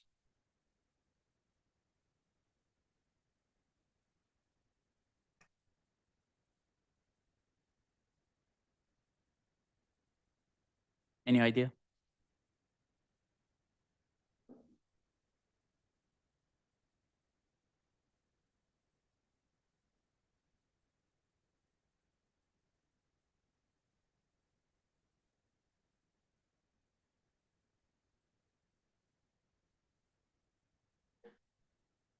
So we can think of hierarchical implementation. So imagine that in your system, you have 1K cores, and you can actually implement a Snoopy cache coherence protocol for cluster of, let's say, 8 cores or 16 cores. So every 16 cores, they can actually connected by bus, and you can run a Snoopy, for example, cache protocol on them. But making these clusters coherent can be done by directory, basically. So you can think of that combination as well, which is quite interesting. This is one way of combining them. It could be also some other ways. So essentially, it provides some heterogeneity, which essentially, I mean, in the end, heterogeneity and asymmetry is a way to go for better optimizations, better performance. Okay, this is also one work that talk about token coherence in ISCA 2003. You can check it also if you're interested.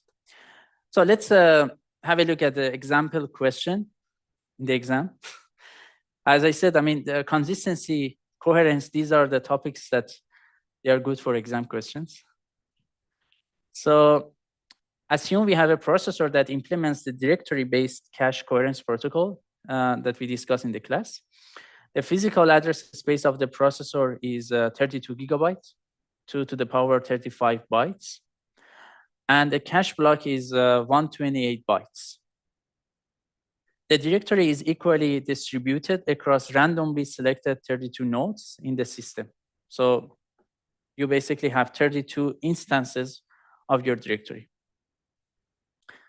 You find out that the directory size in each of the 32 nodes is a total of 200 megabytes.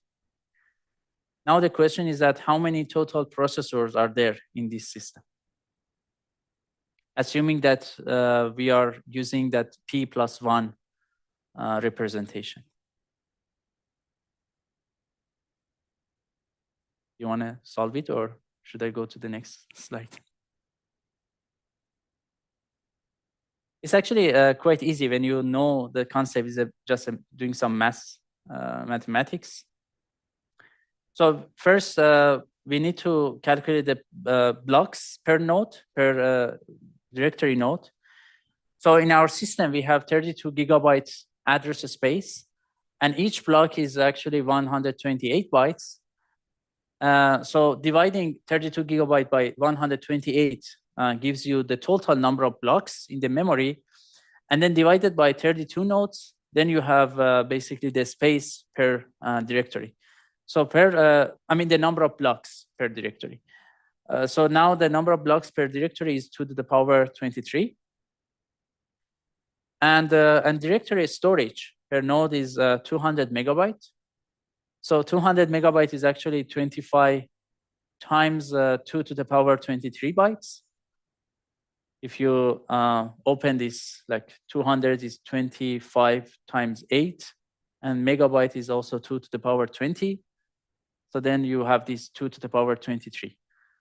So in the end, you have 25 times 2 to the power 26 bits in your directory per node.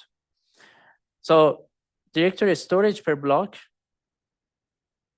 per cache block, is actually dividing the size of directory by the number of blocks, right?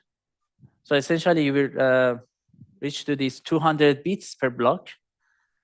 So each directory entry has P+1 bits, so we have 199 processors, right?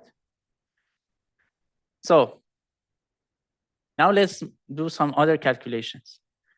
Each directory node here is 200 megabytes, and we have 32 nodes, which means that the total size of directory here is around 6 gigabytes, correct? But the memory size that we have in this system is actually 32 gigabytes. So your directory is around 1/5, right? Yes, around 1/5 of your memory, which is a lot. But imagine that, for example, you increase your number of processors to 1,000. Then at some point, your directory is actually larger than your memory space if you want to use this data representation format. So as we discussed also earlier, this is quite important to use other data structures using some compressed format, linked list, or essentially some other ways that we can reduce the storage overhead of directory. Okay, any question? Uh-huh.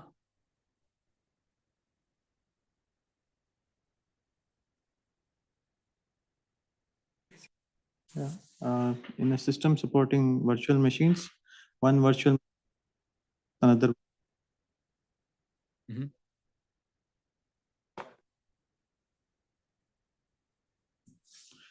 To bypass. So when you have a virtual memory, essentially you have a bigger memory, and you still need to have. So you need to keep your bigger memory coherence still. And so the question is about we can escape from cache coherence protocol from different process that they are working on different data segments, let's say. Yeah, it should be possible, I guess. Do you have anything to add, Rahul? I mean, the question asked about the VMs actually. VMs means we have different virtual machines, right?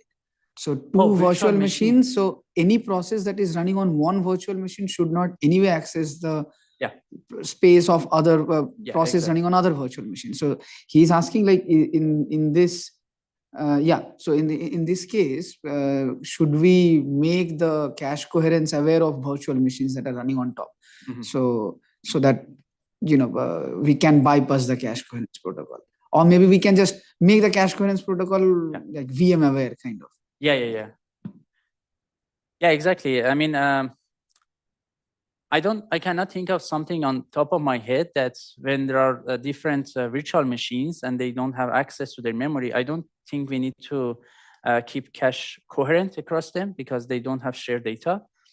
But who knows? I mean, there could be also some corner cases which I'm not aware right now, but probably no. And yeah, as Rahul also clearly mentioned, we can have kind of a virtual machine aware coherence protocol design that we can skip that. Yeah, thanks for the question, and thanks for conveying the question. Okay, are there any questions? So now that people know about cache coherence and that basic, as I said, it's important to revisit this topic when we are going to the future and we are observing new systems, new also, let's say, reliability issues, some other stuff. They can provide some corner cases for these new topics. So essentially, there is actually one paper, which I'm not going over it in detail, that they propose MOESI prime. They actually show that coherence traffic, they can provide some RowHammer issue. So basically, coherence traffic can makes a lot of activations in the memory, and you know that basically activating activations to the memory pages, memory rows. When you open and close a memory row, it can actually cause a RowHammer issue, which we already discussed in this lecture. So this paper actually showed that this is possible in this such system that we have RowHammer basically errors or bit flips when we have due to the coherence traffic. And they essentially devise a new protocol, MOESI prime, in order to avoid that. So if you're interested, you can take a look later also. But I like to give a recent example on cache coherence. As I said in the beginning, as we go to the new processing paradigm, like the data-centric paradigm, it's also important to revisit all these well-known topics like cache coherence. I'm not going over the PIM again, the background of PIM, but basically, the question that we are asking is that how to enable adoption of processing memory. So now that we have many techniques that essentially they can provide processing memory or also processing inside the storage. Like for example, like Ambit, SIMDRAM, Pluto, Flash Cosmos, and many works like that, that they are showing how we can augment processing capability to the devices, the memory devices. But now that we want to have adoption of them in the computer system, how can we do that? How can we enable that? So there are many basically barriers to adoption of PIM, and one of them actually is coherence. So I like to discuss this work that we have in Safari group we have done. Amir Ali is the first author of this work. That basically it focused how we can make, how can we implement a coherence protocol in PIM. So now that you have a processing memory engine like NDP engine or accelerator close to the memory, and you have your host memory, a host system. So now you have these two processing node, they should be also coherent. So, and we show that actually in this work that prior coherence techniques, they are not basically scalable enough, and they don't provide good performance and energy. So this is the short version of this work, lazy PIM, and this is the longest version of this work, which appeared in the ISCA 2019. I would say that still is actually the state of the art in this topic. Unfortunately, not all people are focusing on the wide adoption of PIM, which I believe they should. Actually, we should go into the future. We should do much works in this direction, because now actually it's time to think how we can enable PIM in the computer system. So I'm going to quickly discuss this work, Condo. So slides are just copy pasted from the conference talk that Amir Ali prepared. So there are some background slides that I'm going to basically going through them relatively quickly. So essentially there are special accelerators everywhere, like GPU, FPGA, ASIC, and recent advances we have these near data accelerators. So in this paper you're seeing this NDA, near data accelerator. But so that's a terminology that we use in that in 2019. But essentially, you can consider it as a processing memory engine or processing near memory, something like that. So coherence for NDA is also important. So challenge is that the coherence between NDAs and CPUs. So now you have the CPU and levels of caches, and then you have DRAM that you augment the compute unit to DRAM. So how you can make these two processing node coherent? So there's large cost of off-chip communication if you want to make them coherent. So basically, and NDA applications, they generate a large amount of off-chip data movement. So it's actually against your main goal. So you go to processing memory paradigm in order to reduce data movement. But essentially, in order to make sure that everything is coherent, now you are sending a lot of data, coherence data, and you may actually increase data movement compared to the baseline as well. So it is important to use traditional, it is impractical to use traditional coherence protocol. And we're gonna see also with some results, because they are issuing a lot of data movement. So existing coherence mechanisms, we extensively study existing NDA coherence mechanisms and make 3 key observations. The first one is that these mechanisms, they eliminate a significant portion of NDA's benefits in terms of performance and energy. And the majority of off-chip coherence traffic generated by these mechanisms is actually unnecessary, meaning that we don't need to actually send coherence protocol a lot. More or less, when you are offloading a function to the NDA, to the PIM engine, the data that PIM is working on that, and the data that processor is working on that, they don't have common cache blocks most of the time. So you don't need to actually make coherency request. But you cannot also avoid it, because at some point there are some coherency issues, which if you completely avoid coherency protocol, you will run into correctness issue. But this observation actually is a very nice insight into the solution of this work, because it shows that we don't need sophisticated and, let's say, very exact implementation of coherency. And we're going to see how we can avoid it. So much of the off-chip traffic can be eliminated if the coherence mechanism has insight into the memory accesses. Basically, when you know that what are the cache blocks that I'm touching as the PIM unit, and what are the cache blocks that the host CPU is accessing them. So if you have insight on them, you can actually reduce a lot of off-chip traffic. So an optimistic approach, we find an optimistic approach to coherence can address the challenges related to NDA coherence. This is optimistic approach because we optimistically think that basically consider that we don't gonna run into coherency issues. So whenever you have PIM engine, PIM is running, PIM can run on the application and does whatever it needs to do. And CPU can also do the computation in parallel. And we optimistically consider that, okay, everything is going to be fixed, going to be correct at the end. And at the end of the execution, we can check if what we did was correct or wrong. And if it was wrong, we need to actually redo the computation. But the thing is that the likelihood of observing that what we did was wrong is not that high. Why? Because we have this basically observation that the majority of off-chip coherence traffic is actually unnecessary.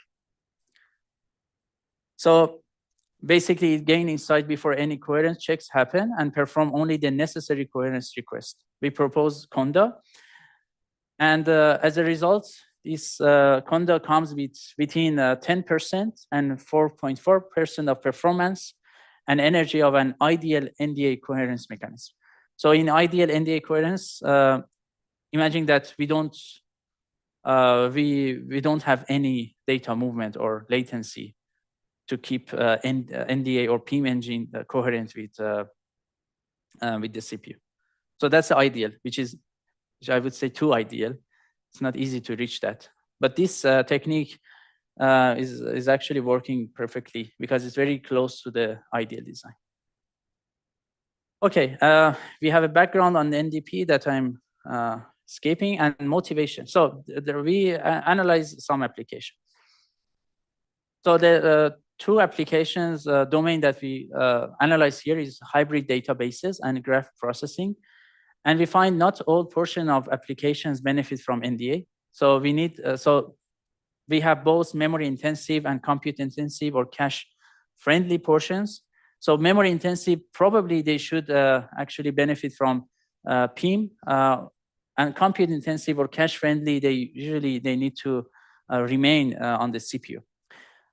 Of course, this analysis is not perfectly done because so later on in the move paper that Geraldo drove, we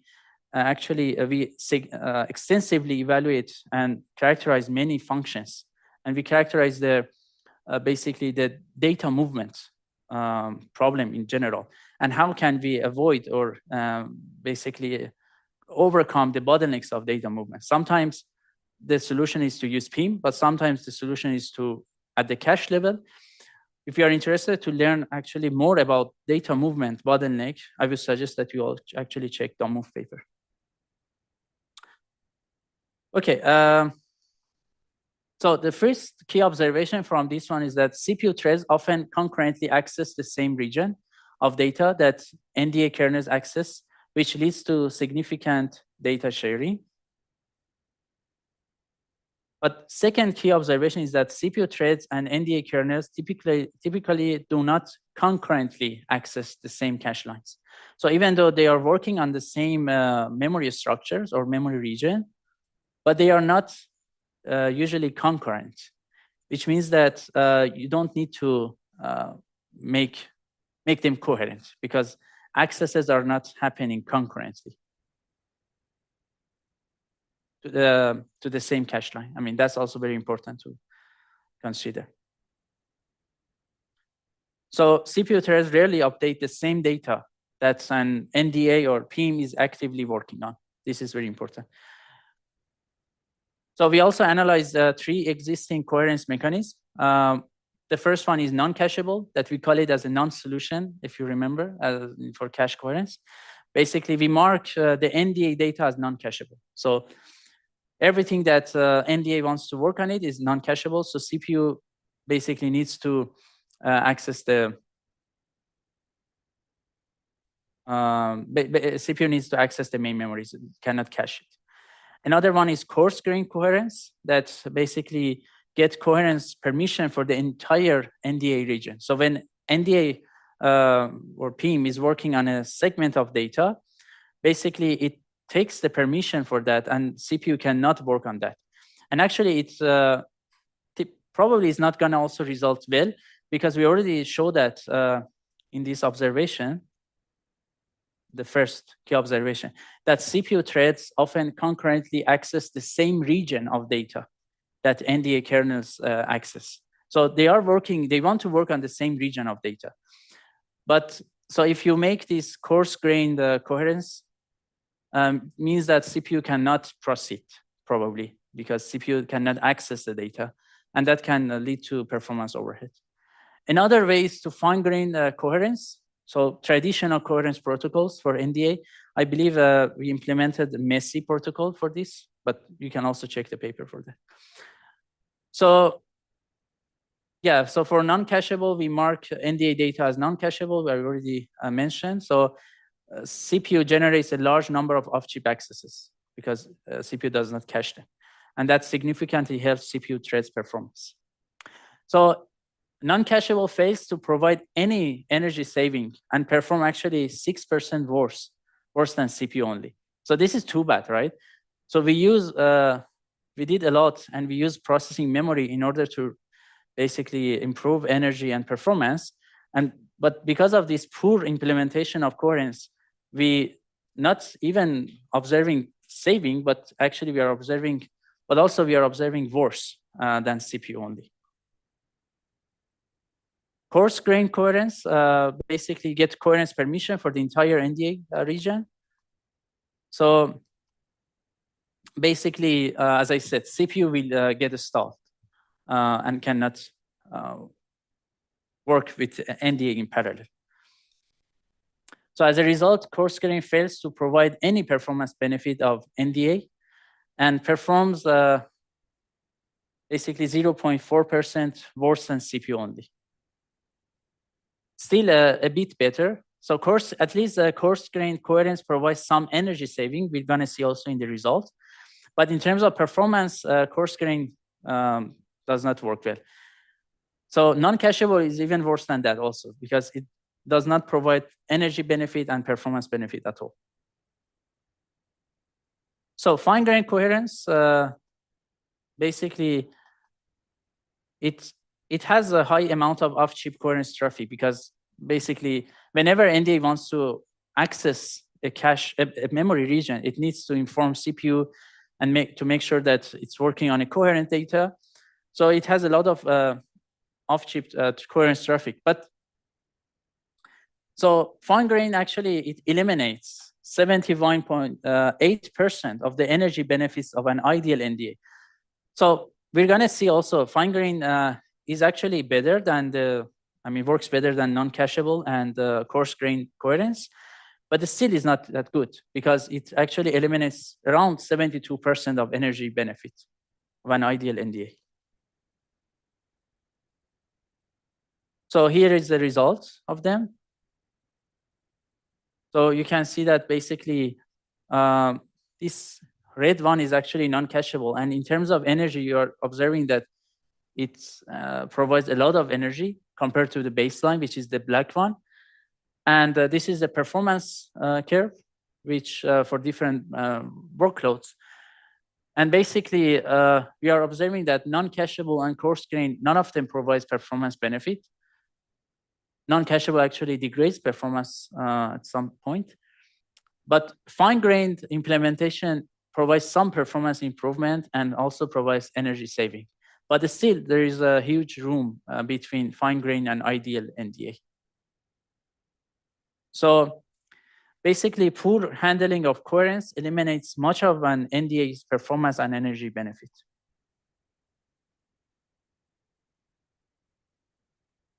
Okay. So motivation and goal, basically, we want to provide a better coherence protocol.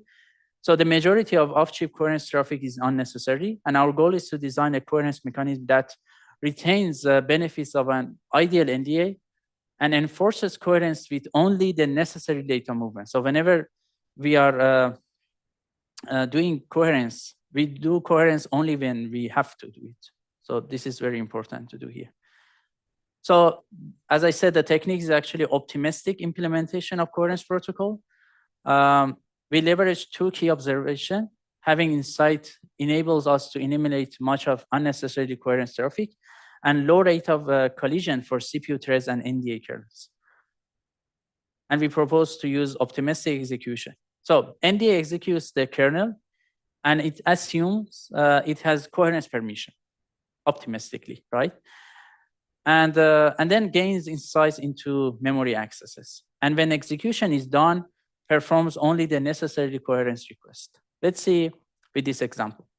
So we have this CPU thread running, and then at some point CPU invokes a computation to NDA or PIM. So basically offload a part of execution to NDA. NDA starts doing that execution optimistically, considering that I have the permission, coherence permission. And CPU can also do computation concurrently with the NDA. And there is no coherence request, basically, while they are running. And after we are done, we need to basically resolve coherence.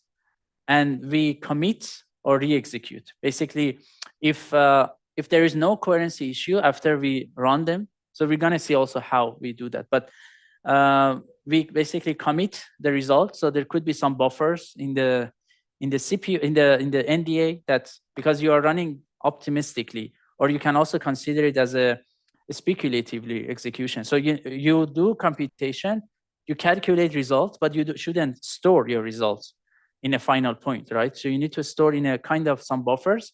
And if there is no coherency issue, you actually commit your results in the memory. But if there is a coherency issue, you need to re-execute. And that re-execution is actually happening only for NDA. So CPU does not need to, so based on the protocol that you can check the paper if needed. But basically, only NDA needs to re-execute the execution after getting the coherency, the coherent data. So basically, yeah.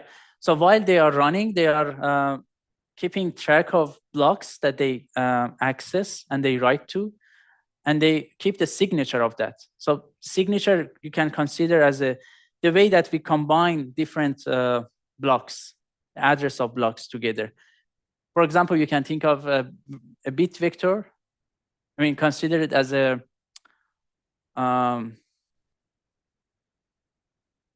as a Bloom filter. That, for example, you have a Bloom filter, and based on some hash function and the address of block, basically you update your Bloom filter, and that Bloom filter, the status of that is actually your signature.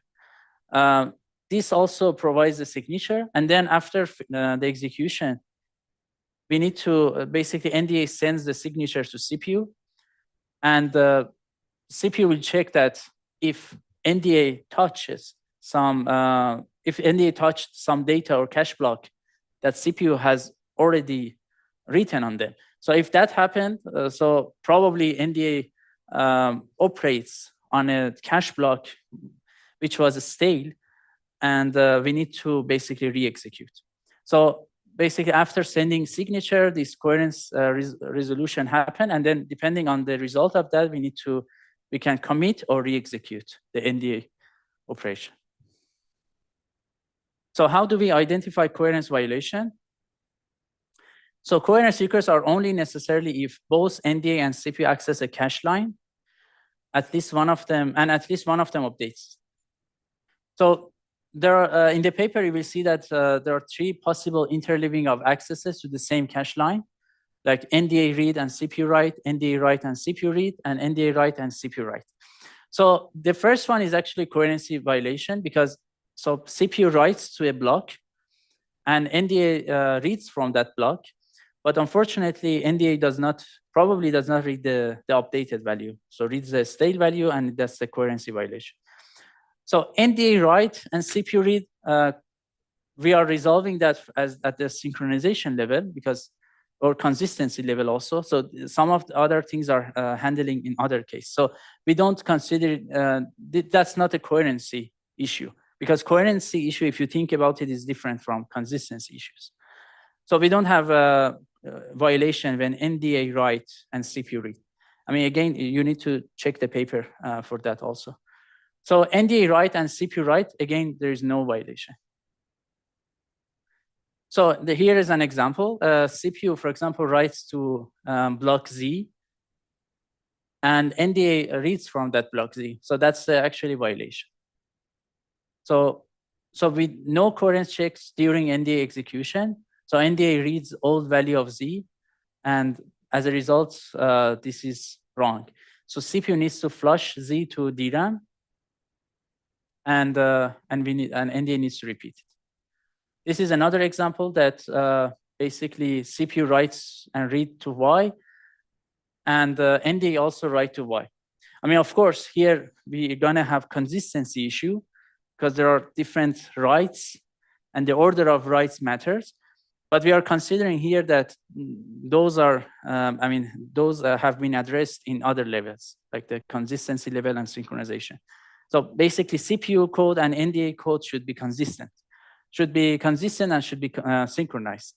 So we don't solve them in this paper, but basically that's not a coherency issue. So coherence checks happen at the end of NDA kernel, and C4 and C5 are ordered before N5 from the consistency level. So basically we can commit NDA result.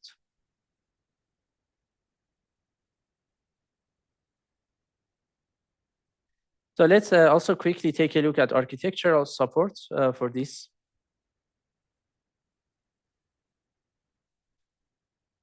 So yeah, in CPU, the baseline, we consider that we have CPU L1 and shared LLC, and we have added this coherence resolution and CPU write set, which essentially we need that to keep the signature.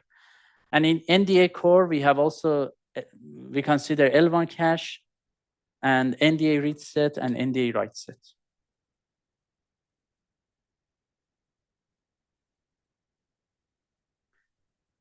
So yeah, so in L1 actually we need to keep per word dirty bit mask to mark all uncommitted data updates. As I said, since we are doing the computation in processing memory here optimistically, so we cannot actually commit everything until we make sure that we did the execution coherently. So we need to basically keep everything in the buffer. So we use L1 here, and we need a per word dirty bit to to make sure that basically we need to mark all uncommitted data updates, such that when we realize that we did execution correctly, now we can actually basically commit them. So this NDA read set and NDA write set and CPU write set are essentially used for signature. So the CPU records all writes to the NDA data region in the CPU write set. And NDA read set and NDA write set are used to track memory accesses from NDA.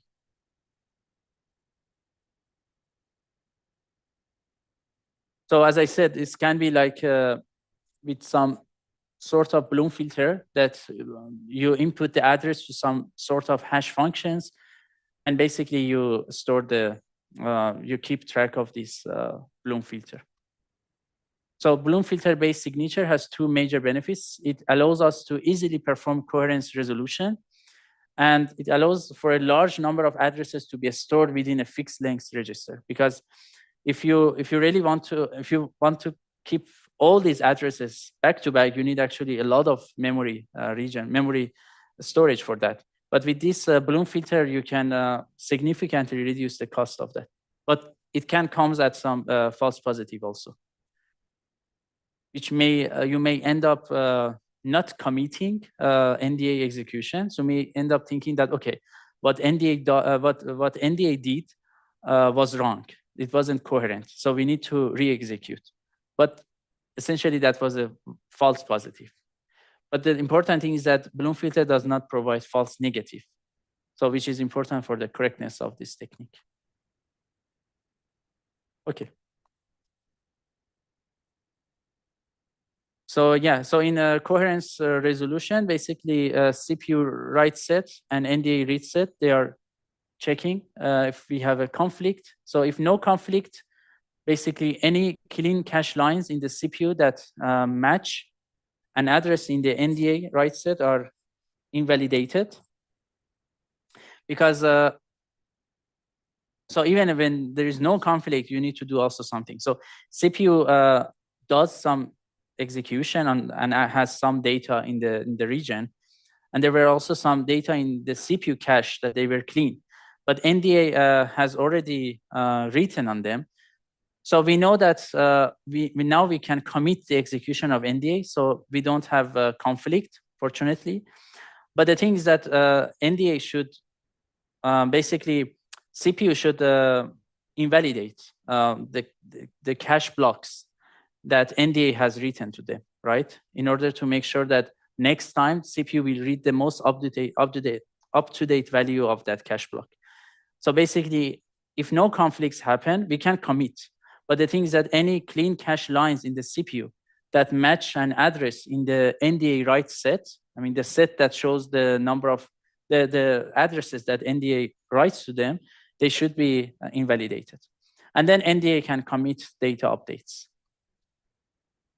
If conflicts happen, the CPU flushes the dirty cache lines that match addresses in the NDA read set, because that shows that NDA was reading from some cache blocks that CPU has already updated them. So in order to make them coherent, CPU need to flush them to the NDA, and then NDA will use the most up-to-date value for those blocks. And NDA invalidates all uncommitted cache lines because it needs to basically redo the execution. And signatures are erased, and NDA restarts the execution, basically. Is it clear? As you can see, this is not actually very, I mean, it is relatively simple considering the hardness of this problem, but still there are many things that are going on in this technique, and it's actually very a sort of complication. So, and that shows that still we need to do more research in this area to make coherence lightweight for PIN. Okay, let's quickly also see some evaluation. We use a full system simulator, GEM5. There are some applications that we use, like some graph applications, and also some applications from hybrid database. So basically, yeah, let me play them. And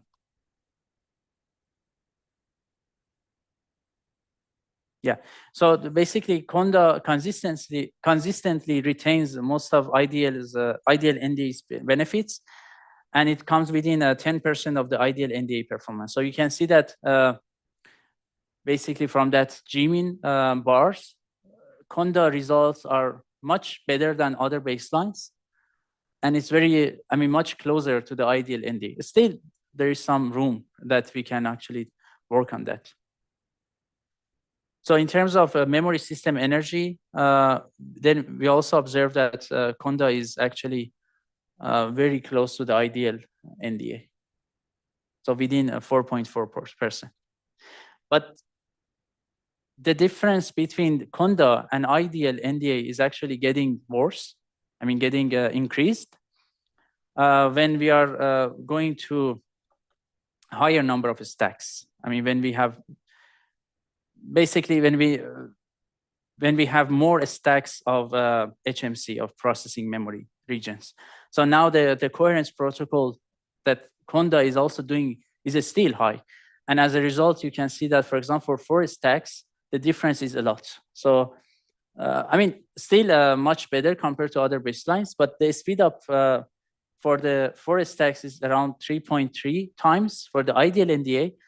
but the speed up for Condo is close to 3 times, which we can observe a higher difference. So that shows also room for more research in this area. There are many other results in the paper, if you can check if you are interested. But yeah, so this is also essentially conclusion that Condo is a very good coherence protocol for PIM. Yeah, so if you're interested, I would suggest that you read this paper as more detail. But now I want to also quickly switch also the gear on the, talking about more about optimistic concurrency. So in Condo, we are using this optimistic execution for coherence. They're considering that in PIM, we can execute optimistically, considering that I have the coherence permission.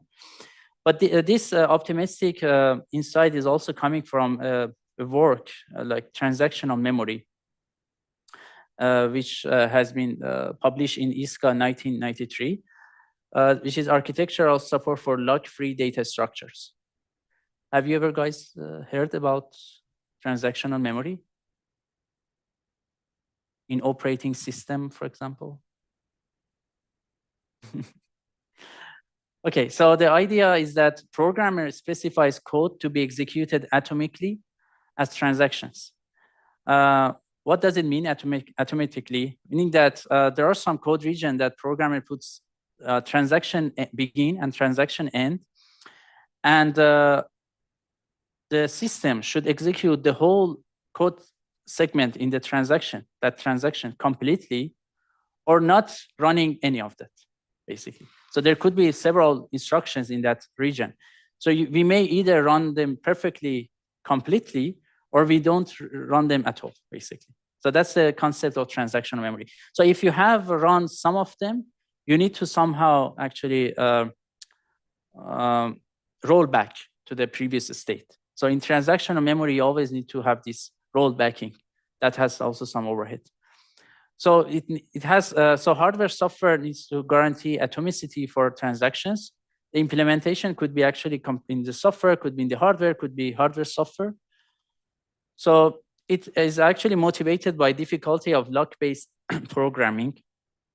So handling with locks is not easy actually for programmer, and transactional memory can significantly reduce the overhead of that for the programmers. And it's motivated by lack of concurrency and performance issues in blocking synchronization or pessimistic concurrency. So in normal implementation of parallel algorithms or parallel programming, you're kind of you're pessimistic in terms of concurrency. So you don't actually execute, you're pessimistic and say that I don't execute this block unless I have the permission. So you're kind of, pessimistic in that. And that can provide a lot of synchronization in critical sections. But not all of them are actually needed. Sometimes we are running into false serialization. So this idea of transactional memory is saying that you can actually run that block optimistically, and hopefully you're good to go. But if you did something wrong, you need to roll back to make sure that we are reaching to the state that we can restart this, the computation from that point. So basically, here we are providing some comparison across locks versus transactions. So there are many issues with lock, like under locking. We have these data races, deadlock due to lock ordering. There are a lot of research going on in order to avoid deadlock in a synchronization protocol. And also blocking synchronization that sometimes is actually unnecessarily, and conservative serialization. Sometimes you're actually serialize your execution too conservatively. You don't need to do that. But since you don't have a perfect technique to understand that they are actually related to each other or not, you're, in order to not run into correctness issue, you're conservatively serialize your execution. But with transactions, we could have simpler interface and reasoning. We don't have this ordering and non-blocking. So you don't block yourself in the critical section. You just execute it. But then after that, you can abort your execution, or if you have a conflict. And serialization only on conflicts happen. So we have this true serialization in transactional memory. So we have, whenever we have conflicts, now we need to serialize execution.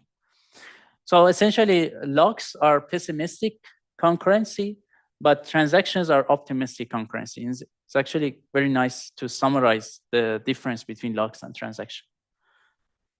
So yeah, basically transaction memory allows arbitrary multiple memory location to be updated automatically, which means that all or none.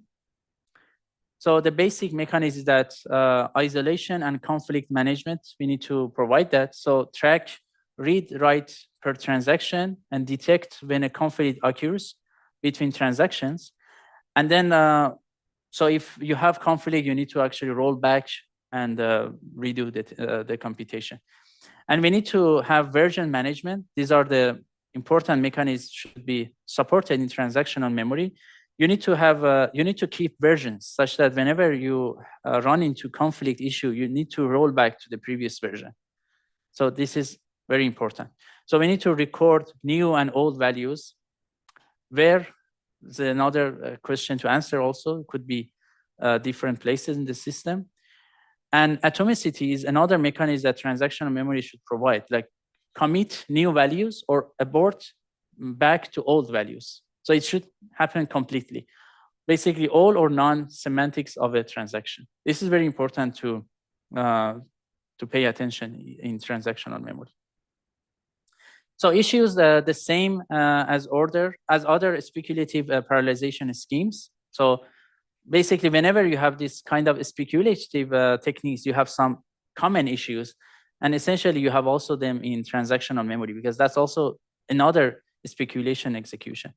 Like basically, you need to do logging, you need to do buffering, conflict detection, abort, rollback, or commit. Basically, you have the same issues here as well. So if you are interested to learn more about transactional memory, this is one lecture from Professor Mutlu that you can check. This is also another basically readings on optimistic concurrency. Let me actually read this part. So it's saying that serialization of threads due to critical sections is a fundamental bottleneck to achieving high performance in multi-threaded programs. Dynamically, such serialization may be unnecessary, because these critical sections could have safely executed concurrently without locks. Not all of them, but some of them.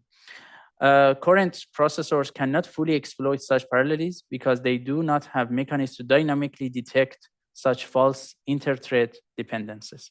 So this paper actually tries to reduce locks, or basically eliminate some of these locks speculatively in the runtimes, and do the execution speculatively, and after that resolve that, basically realize that if the execution was correct or not. And we need to roll back again if we did something wrong. So basically, speculative lock elision, many programs use locks for synchronization. Many locks are not necessary. And stores occur infrequently during execution. Updates can occur to disjoint parts of the data structures. As I said, you know, sometimes when you update your cache block, you are updating a portion of that cache block, some bytes of that, or some words of that. And another processor is actually updating another words of that. So these two, they don't really conflict. But since, for example, for Coherence protocol, since we are looking at cache, we are implementing Coherence protocol at the cache block granularity, we basically we run into this issue that we consider this as a coherency issue. But at the runtime, actually, if you have an intelligent technique, the technique can realize that, okay, these are updating different portions, disjoint parts of data structure, and I don't need to keep the log for that, at least for that moment. So the idea is that speculatively assume lock is not necessarily and execute critical section without acquiring the lock. And then we need to check for conflicts within the critical section and roll back if assumption is incorrect. So very interesting, actually. You can take a look at this paper. So this is also an example that's showing that basically, essentially, these logs, I mean, thread 1 and thread 2, they are updating different parts of our data structure. So this, for example, it adds value X, and this adds value Y, and this X and Y may not be actually joined. So it could be disjoint. So we don't need to get the log for that. And this is the paper. Again, that if you are interested, you can take a look. So the idea of a speculative parallelization concept is that we want to execute threads unsafely in parallel. So threads can be from a sequential or parallel applications, but then we need some hardware or software technique to monitor for data dependence violations. And if data dependence ordering is violated, we need to so basically offending thread is squashed and restarted. So that's actually a very general idea that we can consider here as a speculative parallelization techniques.